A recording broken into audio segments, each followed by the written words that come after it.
Okay, gentlemen, we've been over the walls in the dressing room. You know exactly what I expect. Keep yourself protected at all times. Listen to me. If I say stop, stop. Touch gloves. Let's do this.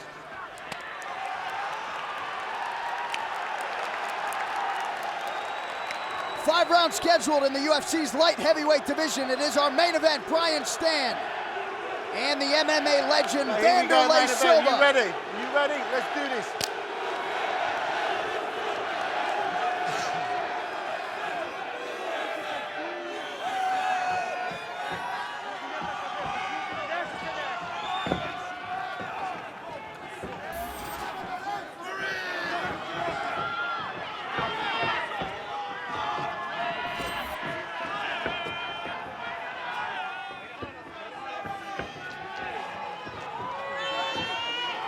So far, it's Brian Stann really pursuing and backing Vanderlei Silva up. Looked like it was a slip there by Brian. Big knee for Vanderlei Silva. Couple uppercuts landing on the inside for Stann. Down goes Vanderlei. Brian doesn't need a lot to score a knockdown or a knockout, and Vanderlei found that out, but he's right back into the clinch here, and Brian Stann's bleeding from his nose. Yeah, already a cut on the bridge of the nose of Brian Stann. Yeah, just looking at these fights, both these guys have the style to really put on an amazing fight here, and it's been amazing so far.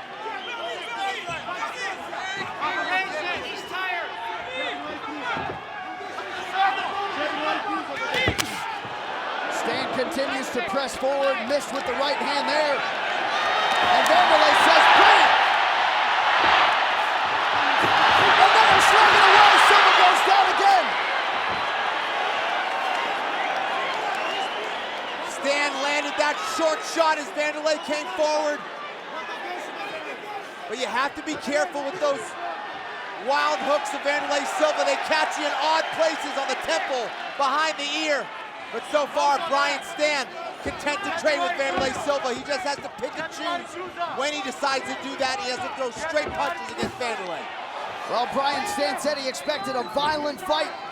The violence meter is high here early, 2 minutes into our opening frame.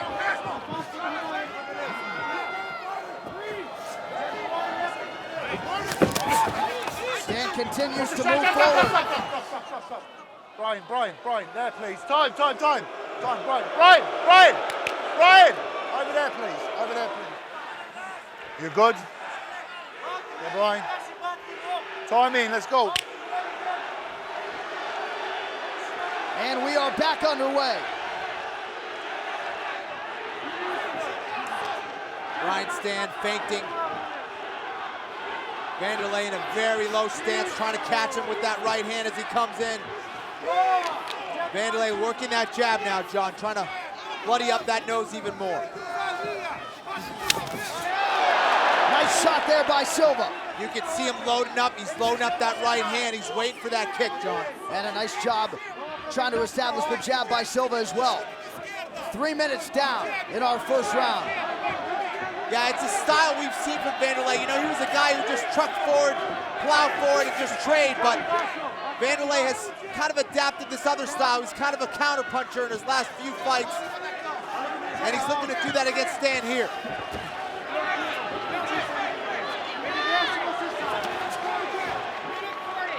And as Vanderlei kind of waits for Stann, it'd be smart for Stann to really take out that lead leg of Vanderlei. Seems as though both guys intent to just go for that knockout blow here early. Stann has really been pursuing right from the beginning, and he's been faring very well in those trades. He knocked down Vanderlei twice in this fight. And there's the outside leg kick for Stann. A smart strategy that's going to slow Vanderlei down and limit his movement as this fight goes forward. Big right hand lands for Stann. Vanderlei goes down again, but Stann goes down. Brian Stann is hurt, but he's right back. Landing a huge flurry. With the these guys decide to trade, John, it is unbelievable. Both guys have had some tremendous moments in this first round. What a round being put forth, and you see Stann bleeding quite a bit there, Kenny. Yeah, it looks like he caught him with something else. I don't know if it was off the knee, but Brian Stann is bleeding tremendously right now. We can't really see where the cut is coming from. We know he was bleeding from the nose, but looks like it may be coming from somewhere on the right side of his face. So Wanderlei Silva has opened Brian Stann up in this opening round.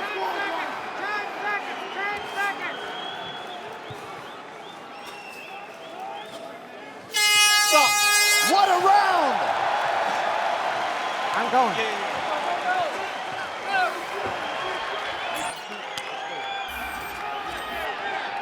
Well, 4 more rounds scheduled if we need them.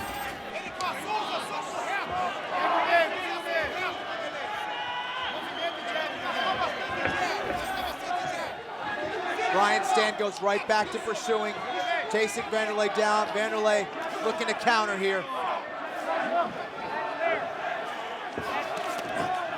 And already without being touched, the blood continues to stream down the nose of Brian Stann. We're seeing these exchanges because both men do not want to back down.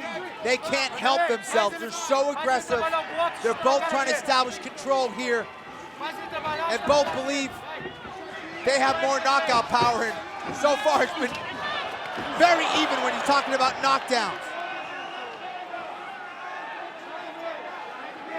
Brian Stann's been a little bit more technical. And he needs to continue to pick Wanderlei apart with those leg kicks from the outside. But Wanderlei looking to counter with that right hand repeatedly. And I guess it's hard not to get sucked into a brawl against the likes of Wanderlei Silva, who is just so aggressive. But he's done it so much throughout his career, John. And he's a wild puncher and throws a lot of hooks.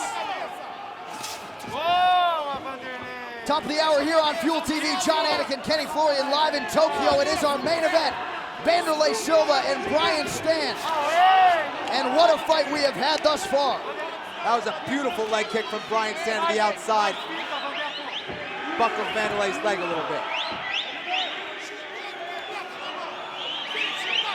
Brian Stann should look for a switch kick now with that lead leg, try to go upstairs and mix things up against Wanderlei. And Wanderlei just missed with the right hand there. Yeah, both of these men now trying to find angles on each other. Another shot, they went a little too high. Brian. Wanderlei, stay there. Brian, please think. Time in. So another warning there for Brian Stann.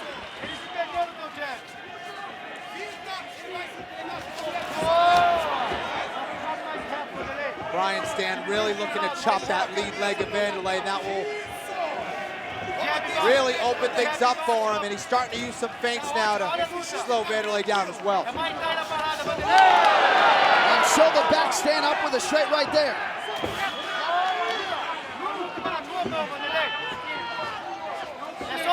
And Stann having to navigate through that blood and that cut here, Kenny. Yeah, it can be very difficult. That blood can really pose problems.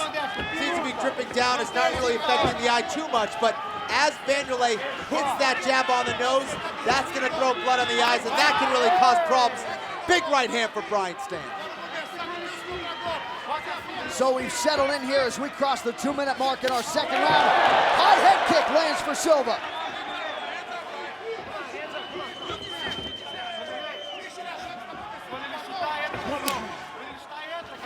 Nice leg kick there from B. Stann.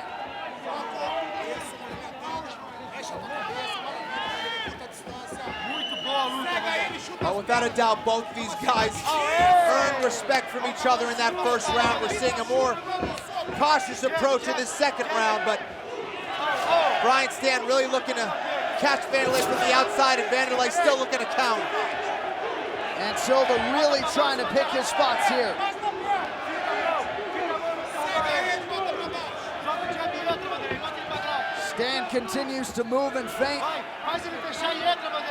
Now he's got to work off of those feints, John. He's got a feint, then come with a nice little leaping left hook that we saw Mark Hunt use, or start picking apart that lead leg of Vanderlei Silva. Huge shot! From Vanderlei Silva! Vanderlei Silva has done it! Silva has done it! What a tremendous fight! Brian Stann seemed like he was in control of Vanderlei's power. Did it again. What a homecoming for Vanderlei Silva as they attend to Brian Stann on the canvas. What a moment. It started with the right hand, John, but he finished it with the left hook, and that's what a good boxing coach will tell you. Finish the combination with your lead hand. That's what Vanderlei did, and he finished the job because of it. Brutal knockout for Vanderlei Silva, but Brian Stann, just a huge credit to him for standing in there with the legend Vanderlei Silva. They had some unbelievable exchanges. Right hand, boom! Left hook, finished the job. And he went, finished the fight with some ground and pound. What a huge right hand, John. It crushed Brian Stann just as he came forward, and those are the most dangerous shots. Vanderlei to finish the job, landed some heavy ground and pound there. Wow. And a couple final right hands for good measure. Vanderlei Silva gets it done here at Saitama Super Arena. Bruce Buffer has the official decision. Ladies and gentlemen, referee Mark Goddard's called a stop to this contest at 4 minutes, 8 seconds of the second round. Declaring the winner by knockout, the ex-murderer, Vanderlei Silva! Ferguson trying to run his winning streak to 8 against Lando Vannata.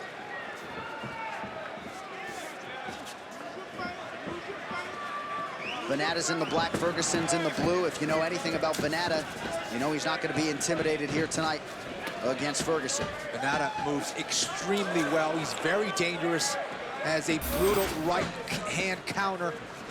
He will step back and throw it. An excellent wrestler as well. Movement is going to be key in this fight against Ferguson.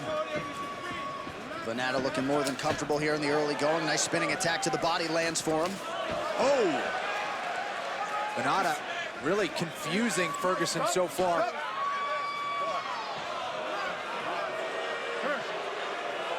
Vannata raised the hands as if to apologize for what I believe was a groin strike. Just you can slide it up, okay? Come here. You all right?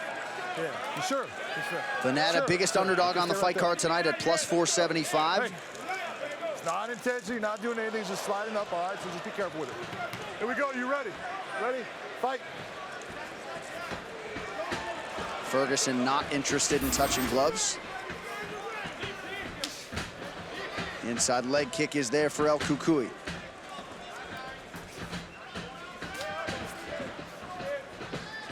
Vannata looking very fluid on his feet so far.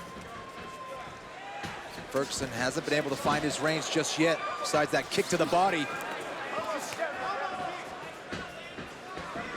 Oh, nice jab there from Ferguson. Lando Vannata, one of the few guys that Brandon Gibson has trained, dating to his first amateur fight. Started working with him when he was 17, 7 years ago. Oh, Spinning that back rocked fist Ferguson. for Vannata. That rocked Ferguson. Look at that movement there from Vannata. Ferguson has never been finished in the UFC. Vannata lands the right hand. How about Lando Vannata early? Combination for Ferguson is good. Oh, brutal right hands there for Vannata. Now spinning attack from Ferguson. Both guys landing big shots, but Vannata would seem to have the early lead. Oh. And if you've ever watched Vannata fight, you know this had the potential to be crazy. Looked like a slip there from Ferguson, but Vannata did connect. Spinning back fist is there.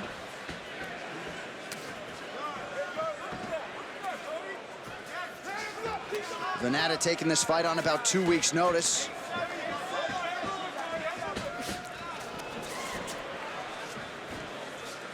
Body lock for Vannata, bails on that. Half a round gone by here in our co-main event. Ferguson finding some success with that jab. He needs to go back to that. On cue, Ken Flo. Counter right lands for Vannata. That's his best punch, John. If he sits down on that, watch out. Ferguson, very precise with that jab. Now landed the two.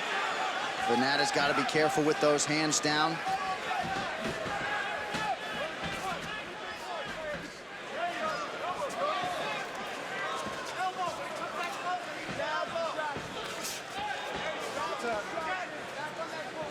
Ferguson looking for the spinning attack.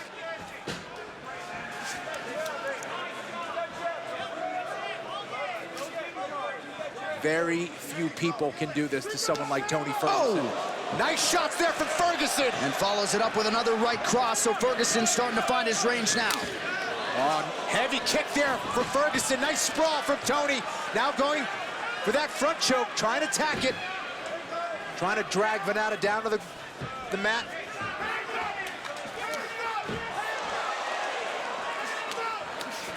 Nice right hand from Ferguson. These guys are bringing it. This fight's crazy. Big head kick for Vannata. Ferguson out on his feet. Oh my Ferguson goodness. goes down. What an upset. What an upset this could be. Vannata has Ferguson hurt. Ferguson trying to attack the leg of Vannata. Less than a minute to go in the round. He's making himself susceptible to that inside heel hook. Ferguson doesn't quite have the knee line. What a fight! What a round here as Vannata chases what would be one of the bigger upsets of 2016.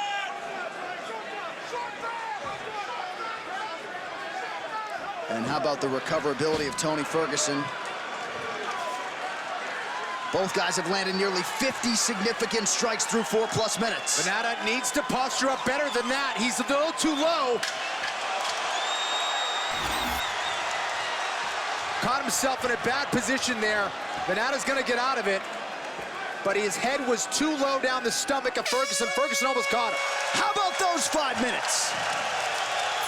Round one, a tough act to follow here. Vannata trying to stay undefeated. Tony Ferguson trying to run his UFC winning streak to 8 and keep himself in the mix for a UFC lightweight title shot. Beautiful jab by Ferguson to open round two. Ferguson starting to leap in there a little bit too much. Needs to be careful with the counter shot from Vannata. Needs to go back to that jab. Ferguson switching stances there. Ferguson doubling up on the jab there. Slight edge in terms of the total strikes, but how about Vannata stepping in here for the UFC debut?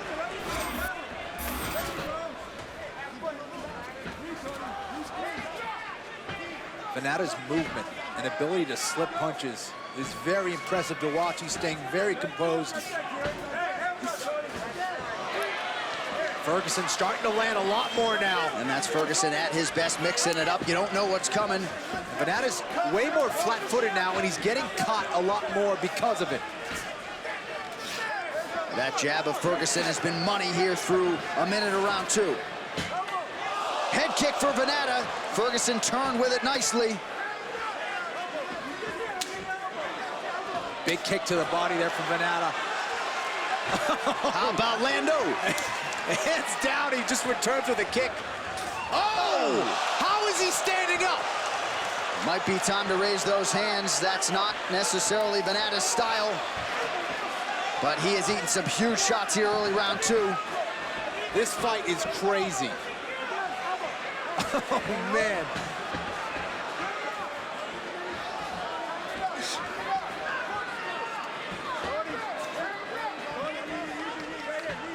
Nice crisp left hand lands for Ferguson. Just over 3 minutes now to go in round two. Uh-oh.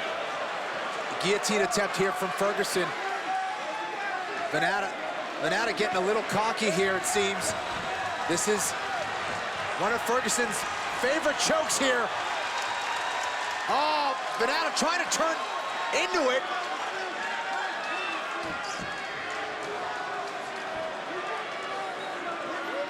Vannata starting to square. There's There it the is. tap. Tony Ferguson rallies for his 8th consecutive UFC win. What a fight. Unbelievable fight. Tony Ferguson got things back under control here in this second round. And what a performance by Vannata on short notice. Vannata's stock certainly goes up. And will 8 wins be enough for Tony Ferguson to realize his first UFC title shot? The new champion, Eddie Alvarez, likely an interested observer tonight. Stayed on his feet, I have no idea. Took it like a champ. Boom! Wow. But the big mistake was when he dropped his head here, right into the guillotine. Kind of turned into a front headlock, brought him back to the mat. And from this position, Ferguson is just nasty. The same technique he hit Edson Barbosa with. All right, we go inside the octagon now. Joe Martinez with the official decision. Ladies and gentlemen, again comes at the official time. 2 minutes, 22 seconds. Round number 2. Submission by Darce choke. Your winner, El Cucuy, Tony Ferguson. Yo. The South Korean in the white trunks, Polo Reyes in the dark trunks. Polo Reyes does spend some time training at Alliance MMA in San Diego. Eric Del Fierro is in his corner. One of the most unheralded coaches in MMA. Right? He's just an outstanding strategist and coach. Of course, his fighter is in the co-headliner later tonight, Dominic Cruz. Good connection early. Yeah, Reyes with some good, sharp, short punches and goes up high with the kick. Kim pushing forward. Almost recklessly. Yeah. Watch the head, watch the head. And you see Polo Reyes with some nice head movement as well in there. Fingers, fingers. Mike Beltran warning Dong Yong Kim about keeping those fingers careful when you're reaching with that hand.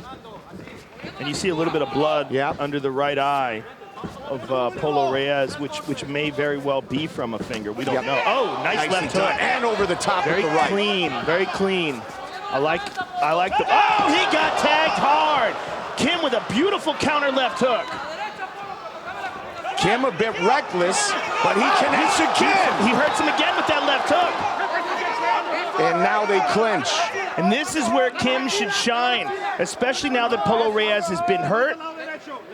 Kim has very good judo, very strong base, good knee to the body there by Kim. Oh, Reyes with a hard elbow. Reyes and now he's looking for the finish. He's got his opponent up against the fence, at least for now. Oh, nice knee. Well timed.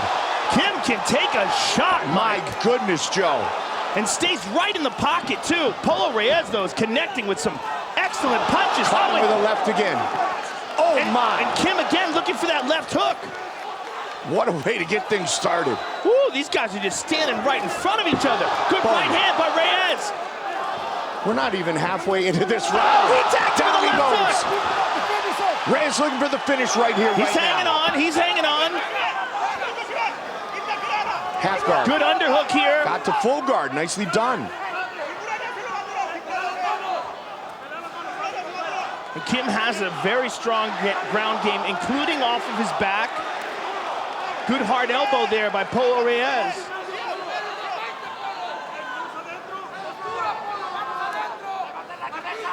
Both fighters slowing their mind and body here for a moment after a frenetic start to this fight. Yeah, Marco being on top here, he might want to relax a little bit, gather up his energy. Yep. Because he's got to be careful here with Kim's submissions. Kim's very sneaky, real good off of his back, as I said. And up he goes. But they're still grappling here, which favors Kim. Here's a nice knee. Man, I like the hand technique of Marco. Inside now, look for the knee from the maestro. Not that time. There's the clinch by Reyes, well done. Well, they're firing away. Look at the significant head strikes already, Joe. Yeah, this is the epitome of a back and forth round. Absolutely. So much going on in this round. Watch the head.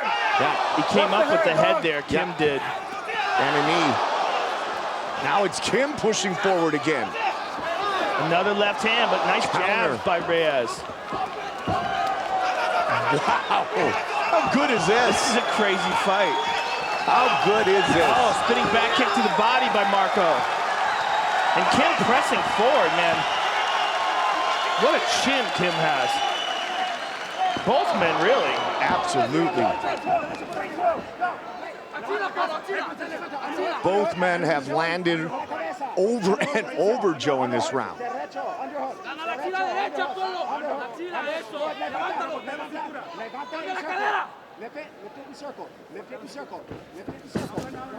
Oh, nicely done. Beautiful, right into side control, very nicely done. And right in front of the corner of Polo Reyes. A little bit of time to work, he's spinning to the back. Polo Reyes back up to his feet, nicely done. His head's trapped here. He's got to be careful, he's going to get guillotined. Okay, he got out of that. Looking for the spinning elbow. Up the middle with that uppercut on the right side. Final 10 seconds of a great round one. This is one of the few rounds where I'm happy nobody finished anybody because I just want to keep seeing more of this. What a round. What a round. Look at the right eye.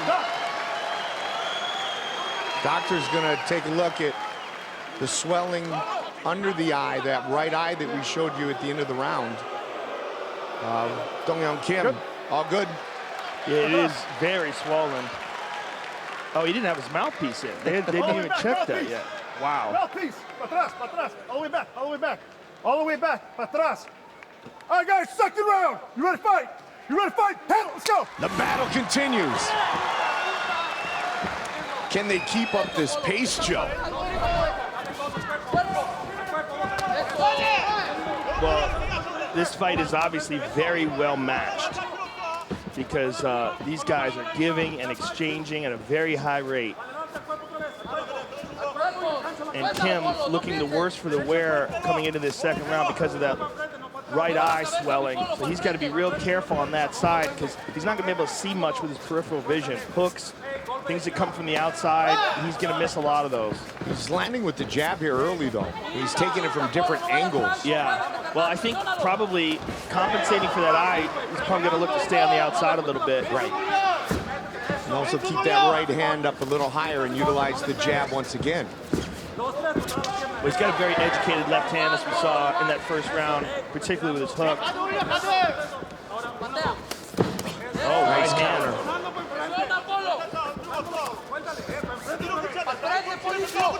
See if Reyes can keep up the pace. That was a nice elbow and a punch. He stunned him with that left hand there, Mike. Beautiful jab as well. Marco's looking great. He goes to the body there. Very nice. Kim is bleeding out of the nose, too, but look, presses forward. The kid is a warrior. Yeah, both men. Polo Reyes really going to the body here. Yeah, I like that. I like how he's mixing that up. Because Kim is right in front of him to be hit. Oh, beautiful combinations. But Kim just shakes him off and fires forward. This is awesome. These guys are nuts. Unbelievable. Oh. Again, they both connect. Reyes is going to the body a ton here. And that's going to pay off. Nice. Right over the top. Over the top. But this fight will give you a very unrealistic expectation of how many punches people can absorb. I know, right? It's like, yeah, they just stand in front of him. Oh, Kim hurt him. Big time. Oh, and Reyes with some shots again to the body. Look at this. Reyes, some excellent Muay Thai here. And Kim electing to just use the punches, but the punches are just arm shots. They don't have nearly as much on them. And that allowed Reyes to recover. Oh, but Kim hits him with an uppercut. Again. Kim stunned him with that uppercut. Oh my God. Reyes again to the body. This is crazy. It's a good way to start UFC 199.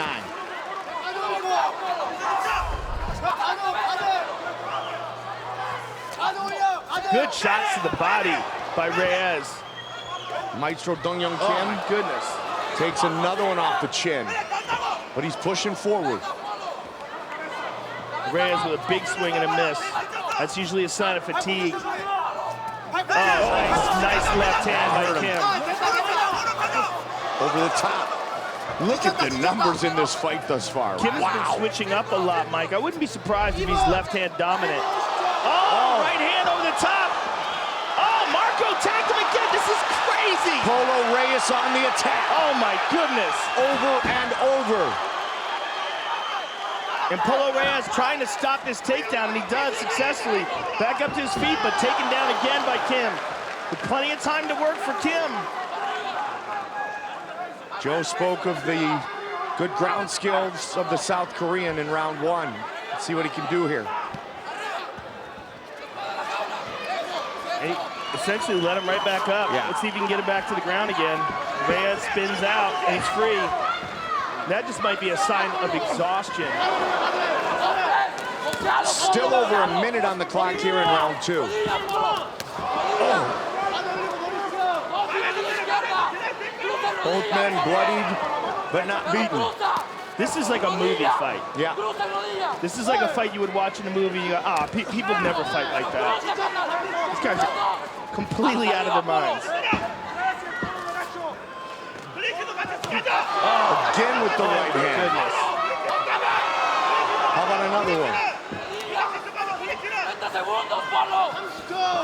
You want to talk about giving everything you have. These guys are both on empty right now. They're running on fumes. Just unloading on each other.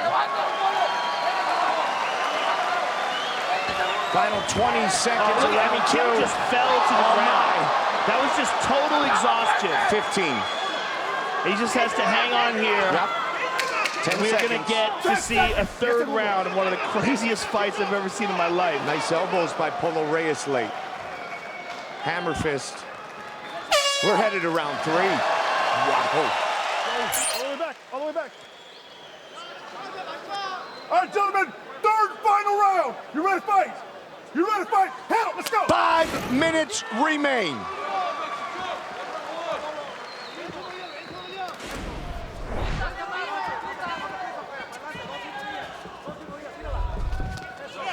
Stand and trade. Nice kick to the body there by Marco. And now he's going to the legs. I would have liked to have seen him done a lot more of that earlier. And Kim kicks him with one of his own. Now it's basically been punches and a few elbows, Joe, but you're right, not a ton of kicks from either man. Yeah, and Reyes has really good Muay Thai skills. And that one, unfortunately, Yeah, went you low. could hear it. Time. Vete para allá. ¿Cómo te sientes? ¿Está bien?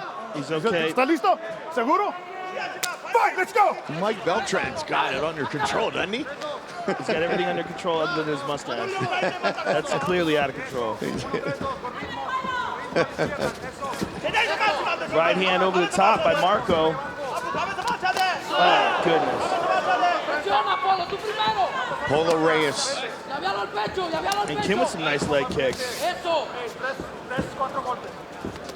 Polo Reyes 1-0 in his young UFC career. Earned that victory by knockout. Made it to the semifinals of season 2 of The Ultimate Fighter Latin America. Kim fighting. Man, what a chopping leg kick there by Polo Reyes. The way he stepped into that, that was beautiful. Kim fighting with everything in his heart and soul here inside the fabulous forum. Yeah, both men, really. There's a nice left hook by Reyes, and he goes high.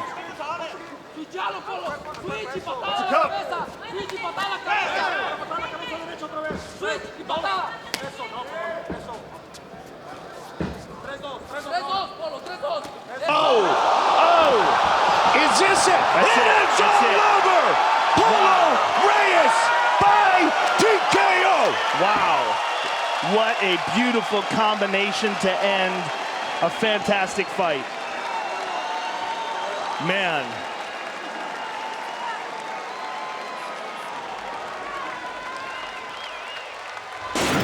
Let's take a look at that replay again.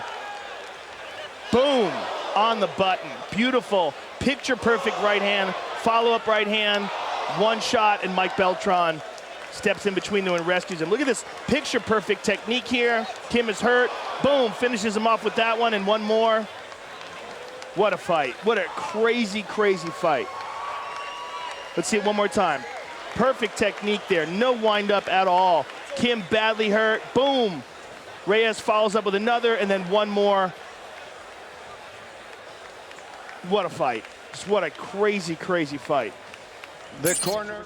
Ladies and gentlemen, referee Mike Beltran has called a stop to this contest at 1 minute, 52 seconds of round number 3. Declaring the winner by knockout, Marco Polo El Polo Reyes. His fight IQ is the biggest improvement he's made dating to his UFC debut, and we've really seen him get more polished with his finishing skills. Knockouts in 2 of his last 3. He is also the only fighter in UFC history with 3 consecutive third-round finishes, so some of them of the more attritive variety. But Ortega returning from a layoff of more than a year here tonight. He's in blue, Renato Moicano in black. I really want to see what happens when this fight goes to the later rounds. Ortega was the last one to weigh in. He came in almost 2 minutes before the weigh-in deadline. So was that a hard cut, or was he just waiting to weigh in? We're not sure, but that type of stuff usually plays dividends in the 3rd round. You see if exhaustion sets in because of the weight cut. We don't know. Moicano always has a lot of wins by decision. He's very sharp with his game plan and how he chooses to throw and approach fights. And Moicano's coming off a huge victory over Jeremy Stephens. I mean, Jeremy Stephens is one of the most dangerous featherweights in the world, and a victory over him is absolutely gigantic for this young man's career. But Brian Ortega, as we were saying before the break, or during the break, Brian Ortega might have some of the best Brazilian Jiu-Jitsu in this division, particularly off of his back. He's sensational. Can't wait till the fight goes there. He just clipped him with the right hand. Ortega clipped Moicano. He caught him with the left. This is a completely different style fight that we saw in Moicano versus Jeremy Stephens. He was backing up the whole fight, pulling Jeremy to him. In this fight, we're seeing him stand toe-to-toe with Ortega. And that just shows that Moicano's able to adapt to each opponent differently. He doesn't fight everybody the same. It has to be that way if you're going to be in the top 5 of the division. You have to change according to each person you fight. Well, the thing about Ortega is so many people think about his jiu-jitsu. You forget that his striking is very clean and getting better all the time. He's a 26-year-old, started his UFC career at 23, and you're just seeing improvement from this young man all the time. Well, what I love about that, Joe, a big reason his striking can be so effective is because look how he can press forward. Right. He presses forward because he has no worry of takedowns. Right. A lot of us MMA fighters have to worry about the takedown for points. Ortega does not care, so he can throw with reckless abandonment without thinking of takedowns. Yeah, we've got an eye poke here. Yeah, he can stand up straight and not worry about it, and actually encourage a fighter to take him down. And throw more power, because throwing power generally telegraphs punches and allows the takedown. He doesn't care. Similar to what we see at a Jacare. Just throw everything he has in all his punches. And Ortega is very unique in his jiu-jitsu that he is a specialist off his back. Maybe one of the best guys in MMA today off his back. Just ate a kick to the jaw real quick, though, from Moicano. You don't want either of these guys on your back. Renato Moicano, 5 career wins by submission, all of them by rear naked choke. And for Ortega, you're seeing the development, as Joe mentioned, in his striking. He spent much of the last year rehabbing a shoulder injury. Last UFC fight, the knockout of Clay Guida at UFC 199, also in SoCal, June of 2016. And look how close these guys are. They're right face to face, touching each other's hands. It's like a Muay Thai battle with 4-ounce gloves on. Hard leg kick there by Ortega. Caught. There's that flexibility you were talking about, Joe. I mean, look, that most people are down after you catch a kick like that.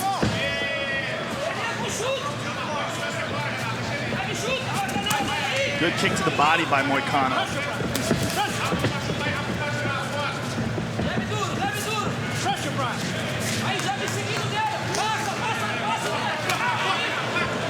Everything Moicano's throwing with fight-ending intentions. Counter there is good from Ortega. 90 seconds to go, round 1. Ortega looking nice and loose in there. I like what I'm seeing.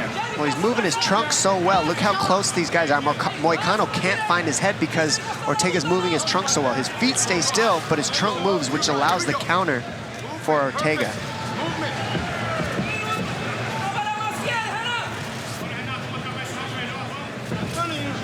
Ortega said he had a lot of respect for Moicano's ability to find ways to win throughout his career, but he said as humbly as he could, he feels like he's better everywhere, and Moicano with a nice counter right there. Ooh, Moicano caught him there with that right hand. You never see MMA fights this close together. I mean, nowadays these fights are much farther apart, and these guys are right in the pocket of each other, just trading. Yeah, and it's largely a boxing match here. Woo.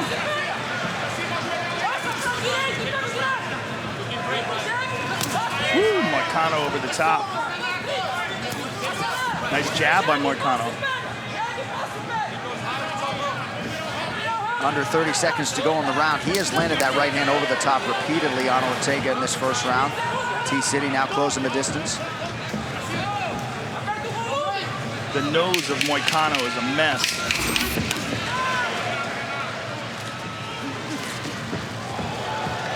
Ooh. I would bet Moicano's nose is broken. Pro game Wednesday at 8:30 p.m. Eastern on FS1. All right, second round here. Brian Ortega in blue. Renato Moicano is in black. You heard Henner Gracie Joe in the corner of Brian Ortega. Pretty pointed advice and maybe looking for him to go for the takedown here at some point. Yeah, I mean, the first round rather, was essentially a boxing match with a few kicks mixed in, and Ortega did really well in that. And you saw the bloodiness all over the face of Moicano. Ooh, nice head kick there by Moicano. just caught him at the end. Don't forget, when those land that close, they're able to land later on in the rounds the most. I mean, they're just touching Ortega, but that's the second one to land on Ortega's chin. He needs to keep his hands up on that right side, left side, excuse me. A nice leg kick there by Moicano, and he caught him with a left hook as he's moving in as well. They feel that Ortega will have a significant advantage on the ground. Oof, nice hand work. Yeah, loosening up here in the second. Going high-low with his combinations is key for Moicano. Very nice. Jab, right hand to the body, left hook to the head. Ooh, right hand over the top. He's making some good adjustments in the second round. I just like some more kicks from Moicano. Inside, outside kicks to kind of switch up the reads of Ortega. And from Ortega, I would like to see him attempt to get this fight to the ground. Also, look at the way Moicano kind of stares in the mirror is what we call it, where you just kind of look at your opponent. Oh, good combination. Beautiful combination, ended by that kick to the body. He poked him again, apparently. Jason Herzog didn't see it. Fighters can't call timeout, so we trudge onward. Stiff jab there from Brian Ortega, but Moicano with this output, he can keep up this pace over 15 hard minutes. He's really loading up on his shots here. Nice jab. Ooh. Oh, man. Beautiful combination. He went with that kick again. Yep, that high kick is landing, and Ortega's starting to lose focus. He gets hit, and he gets mad at himself instead of just staying on the fight. He needs to just focus, keep the forward pressure, rip the body of Moicano right now, because Moicano's countering him very well when he reaches for Moicano's head. So Ortega needs to go to the body to make an adjustment right now. Yeah, we're seeing a much more effective Renato Moicano in this second round. Really made some good adjustments. Moicano's landed 47 head strikes already, and Ortega seems largely unfazed as he presses forward. 2.5 now to go in round 2. And this is what I mean. Look at Moicano kind of sitting there staring. You see, feints really do dividends for Brian Ortega here. If he would switch and fake a little bit when you see Moicano looking to land the power in the counters. And he looked to fake a takedown there and go for a spinning elbow.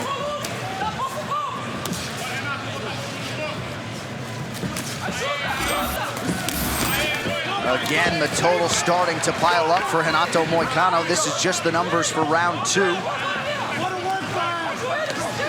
Another beautiful right hand over the top for the Brazilian. Yeah, far better round for Moicano. I mean, we're really seeing what he's capable of here in the second. And this is the Moicano that we saw against Jeremy Stephens. Actually, against Jeremy Stephens, he moved far more. He was never trading with Jeremy Stephens. If he did, Jeremy would have been happier, I think. The fact that Moicano is sitting in the center with Ortega here is because Moicano believes that he has more power than Ortega. When it came to Stephens, he wanted to back up and pull Stephens to him, get Jeremy to chase him. He's fighting completely different, and it's actually working very well for him against Ortega right now, standing in the pocket. Ortega with a right hand. Right. So, I agree with you tactically. What I meant was just the effectiveness. Correct. There's beautiful jab there by Moicano as well. But Ortega now having some success with that right hand that landed. I want to see him close his distance more and at least make an attempt, as his corner was requesting, to get this takedown. Nice uppercut from T-City.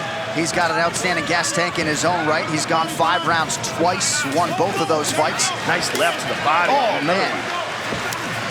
Wow. These guys are trading in the center. They're both exchanging. And they're giving each other turns on who's going to be offensive. All right, my turn. All right, your turn. All right, my turn. And they're just winging them in the telephone booth right now. I mean, look, their knees are almost touching, their feet are almost touching, their heads are almost touching. It's a different range these two are fighting right now, all boxing. And very little leg kicks. Well, Moicano has landed more, but his face is busted up here towards the tail end of round 2. The forward pressure of Ortega is what's giving Moicano some issues, and very nice read. There's the takedown. I mean, Joe, you said when Moicano walked, he really mixes it up well, can do it all, and a timely takedown for the Brazilian here at the end of round 2. Round 3 coming up. Contract, the Contender Series, live and streaming exclusively on Fight Pass Tuesday at 8 p.m. Eastern. Moicano is firing. Woo! And Dom, after round 2, they got the memo. More kicks desired out of the Brazilian Moicano. And let's see if he listens. It's a great read to finish your combinations with kicks. If you're Moicano, beat the legs up like he's doing here. It'll give something different for Ortega to adjust to in this 3rd round, which he hasn't seen yet. And in Ortega's corner, they were employing beautiful leg kick again there by Moicano. In Ortega's corner, they were asking him to play for the beginning of the round and then go for that takedown. Henry Gracie pleading with him for that. Man, both these guys can take a shot. Those leg kicks are going to start adding up with the forward pressure, but right now that noise of Moicano is just blown up right now. The body shots of Ortega are adding up. That's what you've got to do with somebody who's countering you. Whenever you throw at their head and they're countering you, you start ripping the body. It takes away their counters, and then their hands will start dropping over time. That's what we're seeing Ortega switch to the body for. And he's doing a good job of moving around the guard of Moicano. As Moicano tries to protect himself, the body is what he leaves exposed. And Moicano is doing the right thing. Started with the kicks. I'd like to see him finish his combinations with the kicks like his coaches want. I think that would play huge dividends for him. But I think he's a little tired from the pressure of Ortega. Don't forget, the forward pressure of Ortega takes away the kicking opportunities from Moicano. And he went for that fake takedown spinning elbow again. Is Moicano thinking, like, I've landed almost 100 strikes to his head? Does he even swell? I mean, is there any frustration when you hit a guy with your best shots and he seems unfazed? Right now, if I'm Moicano, I'm thinking rip the body, beat up the legs, because he doesn't care if he gets punched in the face. Right. That was a beautiful leg kick right there that he landed. As Ortega was coming in, caught him and he slid back.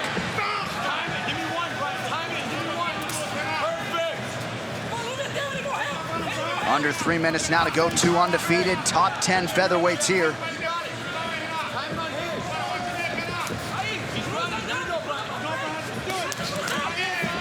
Now Moicano appears to be picking his spots here late in the fight. You see, Joe, how we see Ortega sit in the pocket and he just brings the hand up and covers his face up. Yeah, Hands go straight up, elbows stay on the hips, and that's because he doesn't care about the takedown. Most guys have to move to keep the takedown opportunity from being there. That's why Ortega's able to sit in the pocket the way he is, because he doesn't care if you shoot. Well, we've hit the halfway point, and it's Moicano looking to take Ortega down, but look at this, right into a guillotine. That's why he wants you to shoot. Not good, that's it, that's it. T-City! So the fight goes to the ground, and Brian Ortega gets it done. Huge show of respect there. Brian Ortega, man, pick your poison, gotta be careful. Well, that was why his corner was pleading with him to go to the ground. His jiu-jitsu is sensational. I mean, he just finished that fight in about 5 seconds. The moment he was taken down, he immediately secured that guillotine, locked it up tight. Ortega is the real deal, ladies and gentlemen. He really is. And a standing ovation here for the local Brian Ortega. Let's get you the move of the fight. Sponsored by Metro PCS. Follow at Metro PCS on Facebook Live and Periscope tonight and get hashtag closer than ever to UFC 214 on a network that's more reliable than ever. Joe. Crazy that this was Moicano's idea to take this jiu-jitsu black belt to the ground and immediately fell right into a trap and tapping instantly. That is just razor-sharp technique by Brian Ortega. You see it here again. He gets that arm underneath your neck. You're Dunsville. He locks it up, tightens it down, perfect angle, clamps it, and instantly tapping out. And remember, that's what forward pressure does. It forces the takedowns, it forces the strikes out of your opponent because they want to relieve the pressure. Well, and it was Ortega's work on the feet that ultimately probably forced Moicano to want to shoot 4 consecutive third-round finishes for T-City. The official decision is next. Ladies and gentlemen, referee Jason Herzog has called a stop to this contest at 2 minutes, 59 seconds of round number 3. Declaring the winner by submission due to a guillotine choke, Brian T-City Ortega! Luque taking on the newly minted farmer, Brian Barberena. Are you ready? Fight! His wife and kids in the building here tonight. Round 1 is underway. Luque is wearing yellow. Brian Barberena out of the southpaw stances in black. The right hand of Luque is going to be the weapon of choice. That right hand and that right high kick.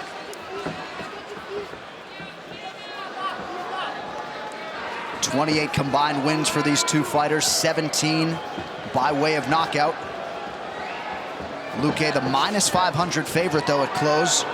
Barberena, the +375 underdog, landed behind Luque's ear there. Moving backwards, lands big strikes. Counter right hook on Luque. And there's that right hand down the middle. Keep a lookout for that eye. And you're going to see Luque keep his lead left foot on the outside of Barberena's. And Barberena is going to try to keep his lead right leg on the outside of Luque's. That's the battle of southpaw versus conventional in order to land that power hand, which that one you saw Luque switch stance and step through with an overhand right. Now the right high kick. These are his weapons against the southpaw. And Barberena has the exact same weapons. There it is, there's his left hand. Because their lead legs are touching, they both are facing those power weapons, which is the left hand and the right hand of Luque, left and right leg of each guy.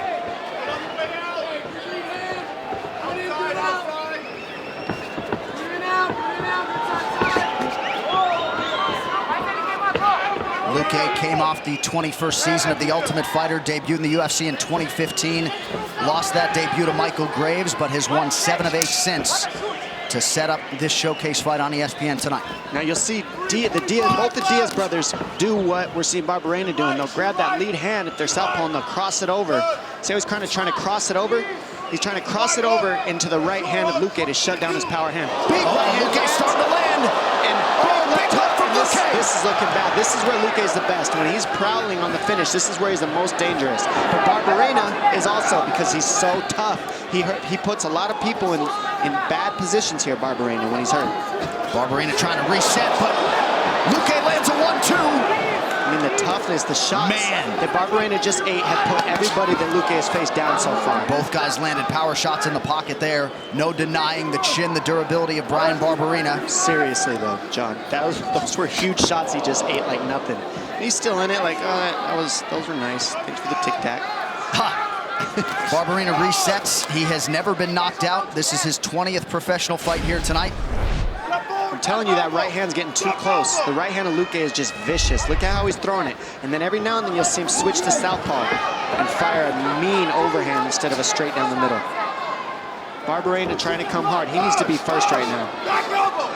Back elbow up! Luque has exceeded most expectations, if not his own, since coming off the reality show several years ago. Oh man, another stick by Luque. And what we're seeing right now is you're seeing Barberena reach for Luque's hands, and Luque's just punching right around the reaches of Barberena. That's exactly what you do when people grab at your hands. You throw a combination, and you go around the hands.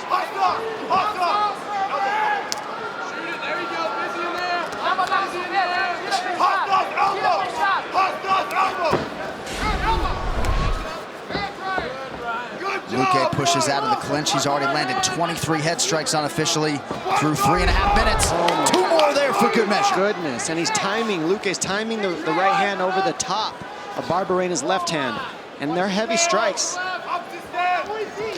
And this is why Barberena beats so many people. You hit him with such hard strikes, and he's still in the fight. And literally, Barberena's not back. Barberena now with a knockdown. And now Luque is looking really badly hurt. This is what Barberena does to people. And here we go, Luque with the technique. Beautiful. He gets his guard together, takes the back. He's got that choke in. Barberena's not on the hands at all. What a recovery by Vicente Luque, trying to submit Bam Bam Barberena. Barberena needs to put the left hip to the mat, not let that left hook of Luque in. He needs to now he let the hooks in, and now that choke's gonna get deeper and deeper. Barberena's trying to scoop his hips out to the mat and be flat on it, put his back flat to the mat, and it's getting tighter and tighter. Luque is tight with that, that's hurting the chin, and this might be finished here, guys. Oh, Barberena's toughing it out, and that's what he's going for, and he gets Barberena's out! And he switches to a Darce. That is sunk, ladies and gentlemen. Let's see if Barberena makes the right moves to get out of here. He needs to move his arm through and go to north-south here if he's gonna get out of this choke. Right now he's waiting for Luque to burn his arms out. And this is what Barberena does, Anik. He waits for you to punch him, and then all of a sudden you try a submission and you burn your arms out. And look, he's winning now. Big elbows now from Barberena down the stretch of round one. One of the most intense rounds of 2019 thus far. Doesn't look tired, doesn't even look shook. And that's why he's here, and that's why Luque's here too. I mean, both these guys just took some big shots. Hard to hear inside this arena after that round turned in by Vicente Luque and Brian Barberena. You saw in the replay, Luque had recovered really before he had hit the ground and instinctively leaned on his jiu-jitsu. But Barberena would not be submitted, and now it's Barberena throwing hands and landing. And really, it's looking like Luque's firing, but he's like, man, I can't knock this guy out, so I'm just gonna throw one, I'm gonna be patient, and Barberena's just coming forward now. And I think he's got much heavier hands than people give him credit. I think he hits way harder, and it's one of those guys that you can't tell until you get punched by him. You get the sense that Barberena is really buoyed by the support. Ate a big left hand there. And you're starting to see Luque say, man, I've hit this guy with everything. I'm just gonna cover up, and maybe he'll get a little tired punching my arms before I try to waste my energy knocking this guy out. So Luque, I believe he knows he can land the strikes, but I think he's tired of landing these big strikes and they're not doing anything. And now Barberena's teeing off. Barberena with a good combination. Luque rendered defensive here. Now he lands an elbow. Watch the elbows in this pocket area. That's where Luque's really crafty. What a fight. Back and forth we go. About a minute gone by here in round two. At this point, if I'm Luque, I'm looking for nothing but elbows because the punches just don't seem to want to put him down all the way.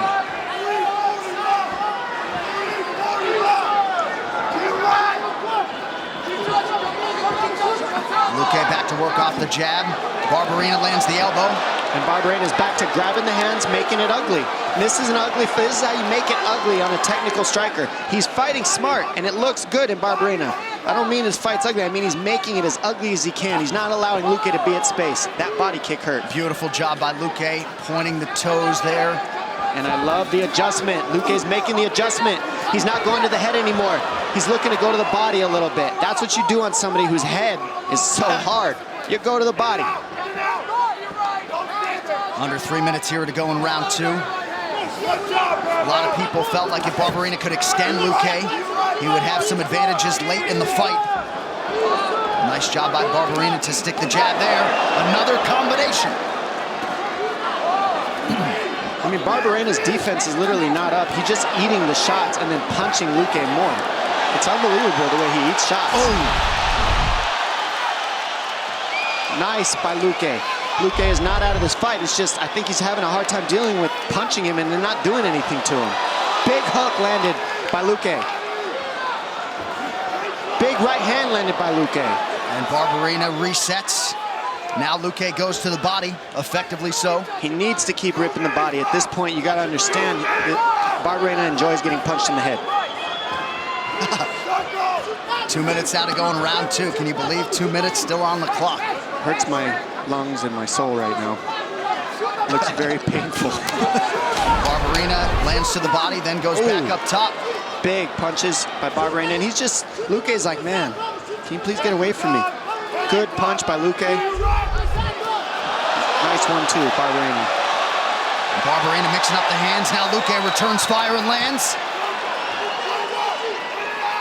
Well, this is the type of fight that a lot of fans expected.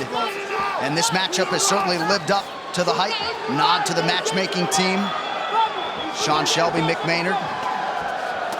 Oh! Heavy leather landing on both sides. Goodness gracious. Deep breath for the plus 375 dog Barberena. And that's what Luque hasn't done enough of, in my opinion, that kick. You need to kick, follow your kicks up with your hands, and go to the body more at Barberena. Like, Barberena's barely bleeding. I mean, with all those punches landed, it's like, goodness gracious. Eyes wide open as he absorbs another one, too.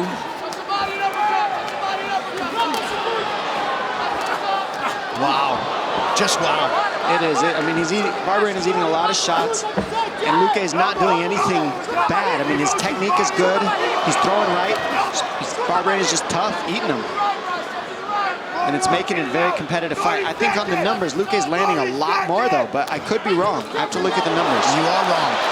Oh, Luque now with a window.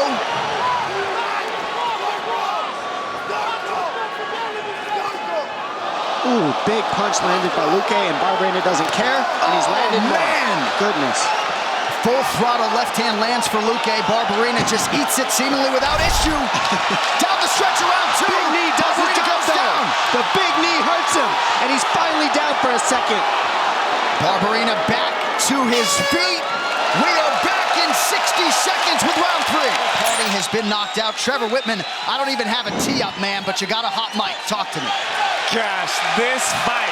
You know, I know I'm supposed to talk about corners, but this fight right now, I mean, put it this way, John Crouch was working the end swell. I've never seen that in MMA right now. I mean, there's so much excitement right now in the corners in this fight. I'll let you guys get back to it, man. I'm having fun. Yeah, that's a great point. You had Jeff Jimmo in there after round 1, and after round 2, no cut man, just John Crouch and Benson Henderson trying to keep Barberena in this fight, and he is very much in it against the prohibitive favorite, Vicente Luque. Oh my, big punch by Luque. And you saw Barberena threw a couple left hands that landed early as well. Nice kick. Luque's got good defense considering. Oh, big kick lands. And Barberena acknowledges as much. You heard John Crouch ask for maybe a knee up the middle. Barberena had some doubt as to whether or not that would be there. Lands a knee to the body there. And there it is. And that's because look at how Luque holds his defense. He keeps his hands up like a traditional boxer, Muay Thai fighter. And that's where the knee lands down the middle. And a takedown's there for Barberena as well, I believe.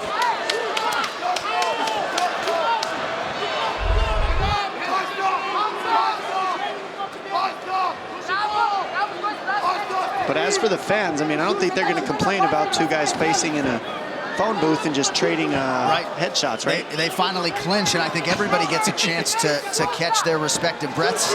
Under 3.5 minutes now to go. And here it is for you, more trading. I mean, these guys literally ate so many shots, I can't believe they're still standing.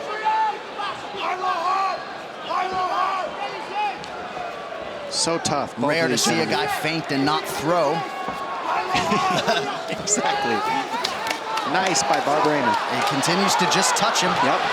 And that's numbers. And that's why the numbers are probably up in Barberena's case. As you said, I was wrong earlier, Anik. He's not throwing as hard as he can. He's throwing enough to just shake Luque, and then when the guard goes down, you see him try for the elbows. Like that, the big shots land in between the small shots.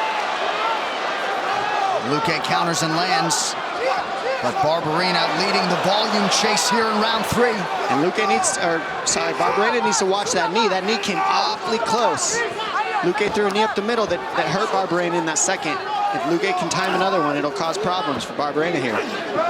Nice knee by Barberena to the body. We have crossed the midpoint of this 3rd and final round. Both fighters are still standing somehow, some way. Barberena would appear to be the fresher fighter here late. Well, he's throwing less. He's throwing less on the punches, but he's throwing more, so he's using a little less energy, where Luque is trying to knock him out with some of these shots. So he's not throwing as many shots, but he's landing heavy ones. John Anik, Dominic Cruz on hand here in Phoenix, Arizona. This is UFC Fight Night live on ESPN. Later tonight, Francis Ngannou and Cain Velasquez in our heavyweight main event. They both exchange elbows. Good jab by Barberena. Luque, good jab. I mean, they're just trading 1 for 1, 2 for 2. Good high kick. You gotta think the welterweight contenders and the champ Tyron Woodley are watching this one and thinking, what is it gonna take to put one of these two men away on the feet? I think they're both saying, I'm gonna double leg these guys. I'll tell you that right now. All right, less than 90 seconds now to decide. This one could be anybody's fight. You see the head strikes round by round. How about round 2? And then Barberena with the advantage here in this third and final round.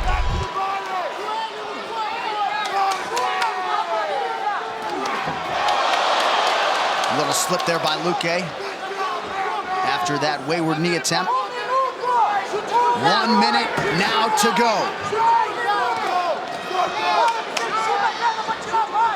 I mean, what a fun fight these guys put on for us. They didn't stop trading. Their body is just on the line. These guys aren't trying to be safe at all. They're both eating shots and giving shots. What an honor to watch. What an honor to watch it and to call it. I mean, they're just trading. It's fun. Barberena presses forward. He continues to touch Luque. After Vicente had some moments. There's the trading. Still going. Last 30 seconds. Non-stop. Who's going to get dropped here is the question. Who's going down? Who's going to chop first? Oh, big punch by Luque, and Luque's turning it up now. He's pressuring forward. Ooh, big pull too. To the knees. The knees trying to go down. And there it is. There it goes. He finished him. Luque toughed it out. Has finished Bryan Barberena. What a fight. What a finish. And just when you thought we were going to go to the scorecards, Vicente Luque by knockout. Awesome way to finish this fight. I mean, you saw him just turn it up right at the end. Okay, this is it. If he doesn't go out with this, we're going to the scorecards. He let it all hang out. And I can tell you unofficially, that fight, there were more significant strikes landed than in any 3-round welterweight fight in UFC history.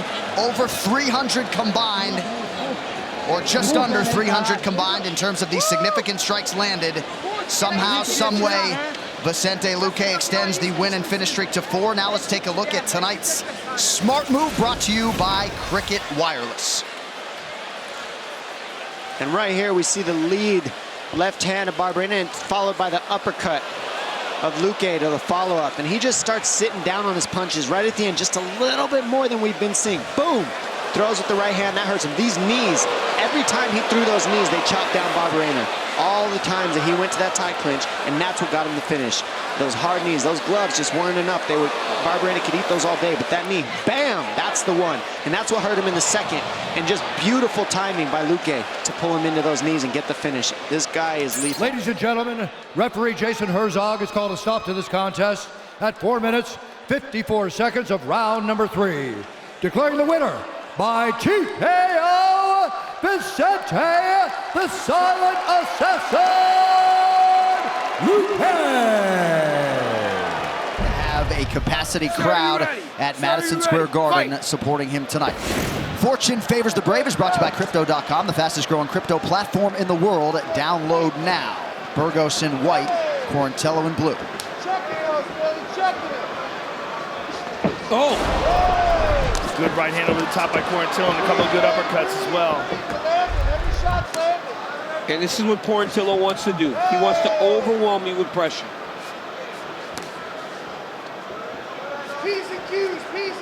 If this fight looks pretty, Shane Burgos is winning. But if it gets ugly, if it gets dirty, Billy Q will be having his way. Quarantillo trains under UFC veteran Matt Arroyo. Dan Rawlings, his longtime Muay Thai coach.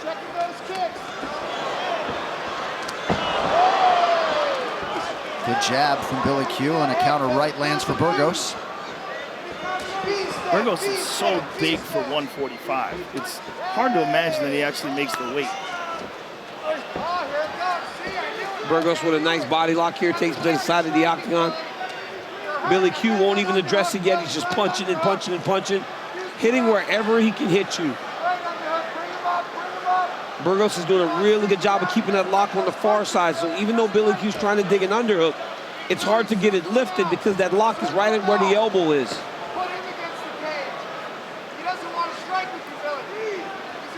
All right, this coach's camp is brought to you by Jose Cuervo Tequila as we check in on Matt Arroyo. Get your right shoulder lower. That's it. Watch the break. Watch the break. Hands up. You already got him bleeding. Nice. You already got him bleeding. Keep it up, Billy. Back to it. Right back to it, Billy. Right back to it. Hey, every shot's landing, Billy. Keep going. In any other world, this would be a good fight. Yeah, for sure. It's just after, you know, that's the problem. Well, look at the activity We're so of these spoiled. two this round, right? We're spoiled. We're spoiled. 6 knockouts in a row and in that last fight. But Billy Q's doing a good job of landing that jab. That jab has already busted up the nose of Shane Burgos. Shane just landed a very strong low kick. All day. Right hand of Burgos momentarily backs up Quarantillo, who now lands an uppercut. Halfway through, Billy. Halfway through. Billy Q super efficient early on, landing north of 60% of his strike attempts through half a round.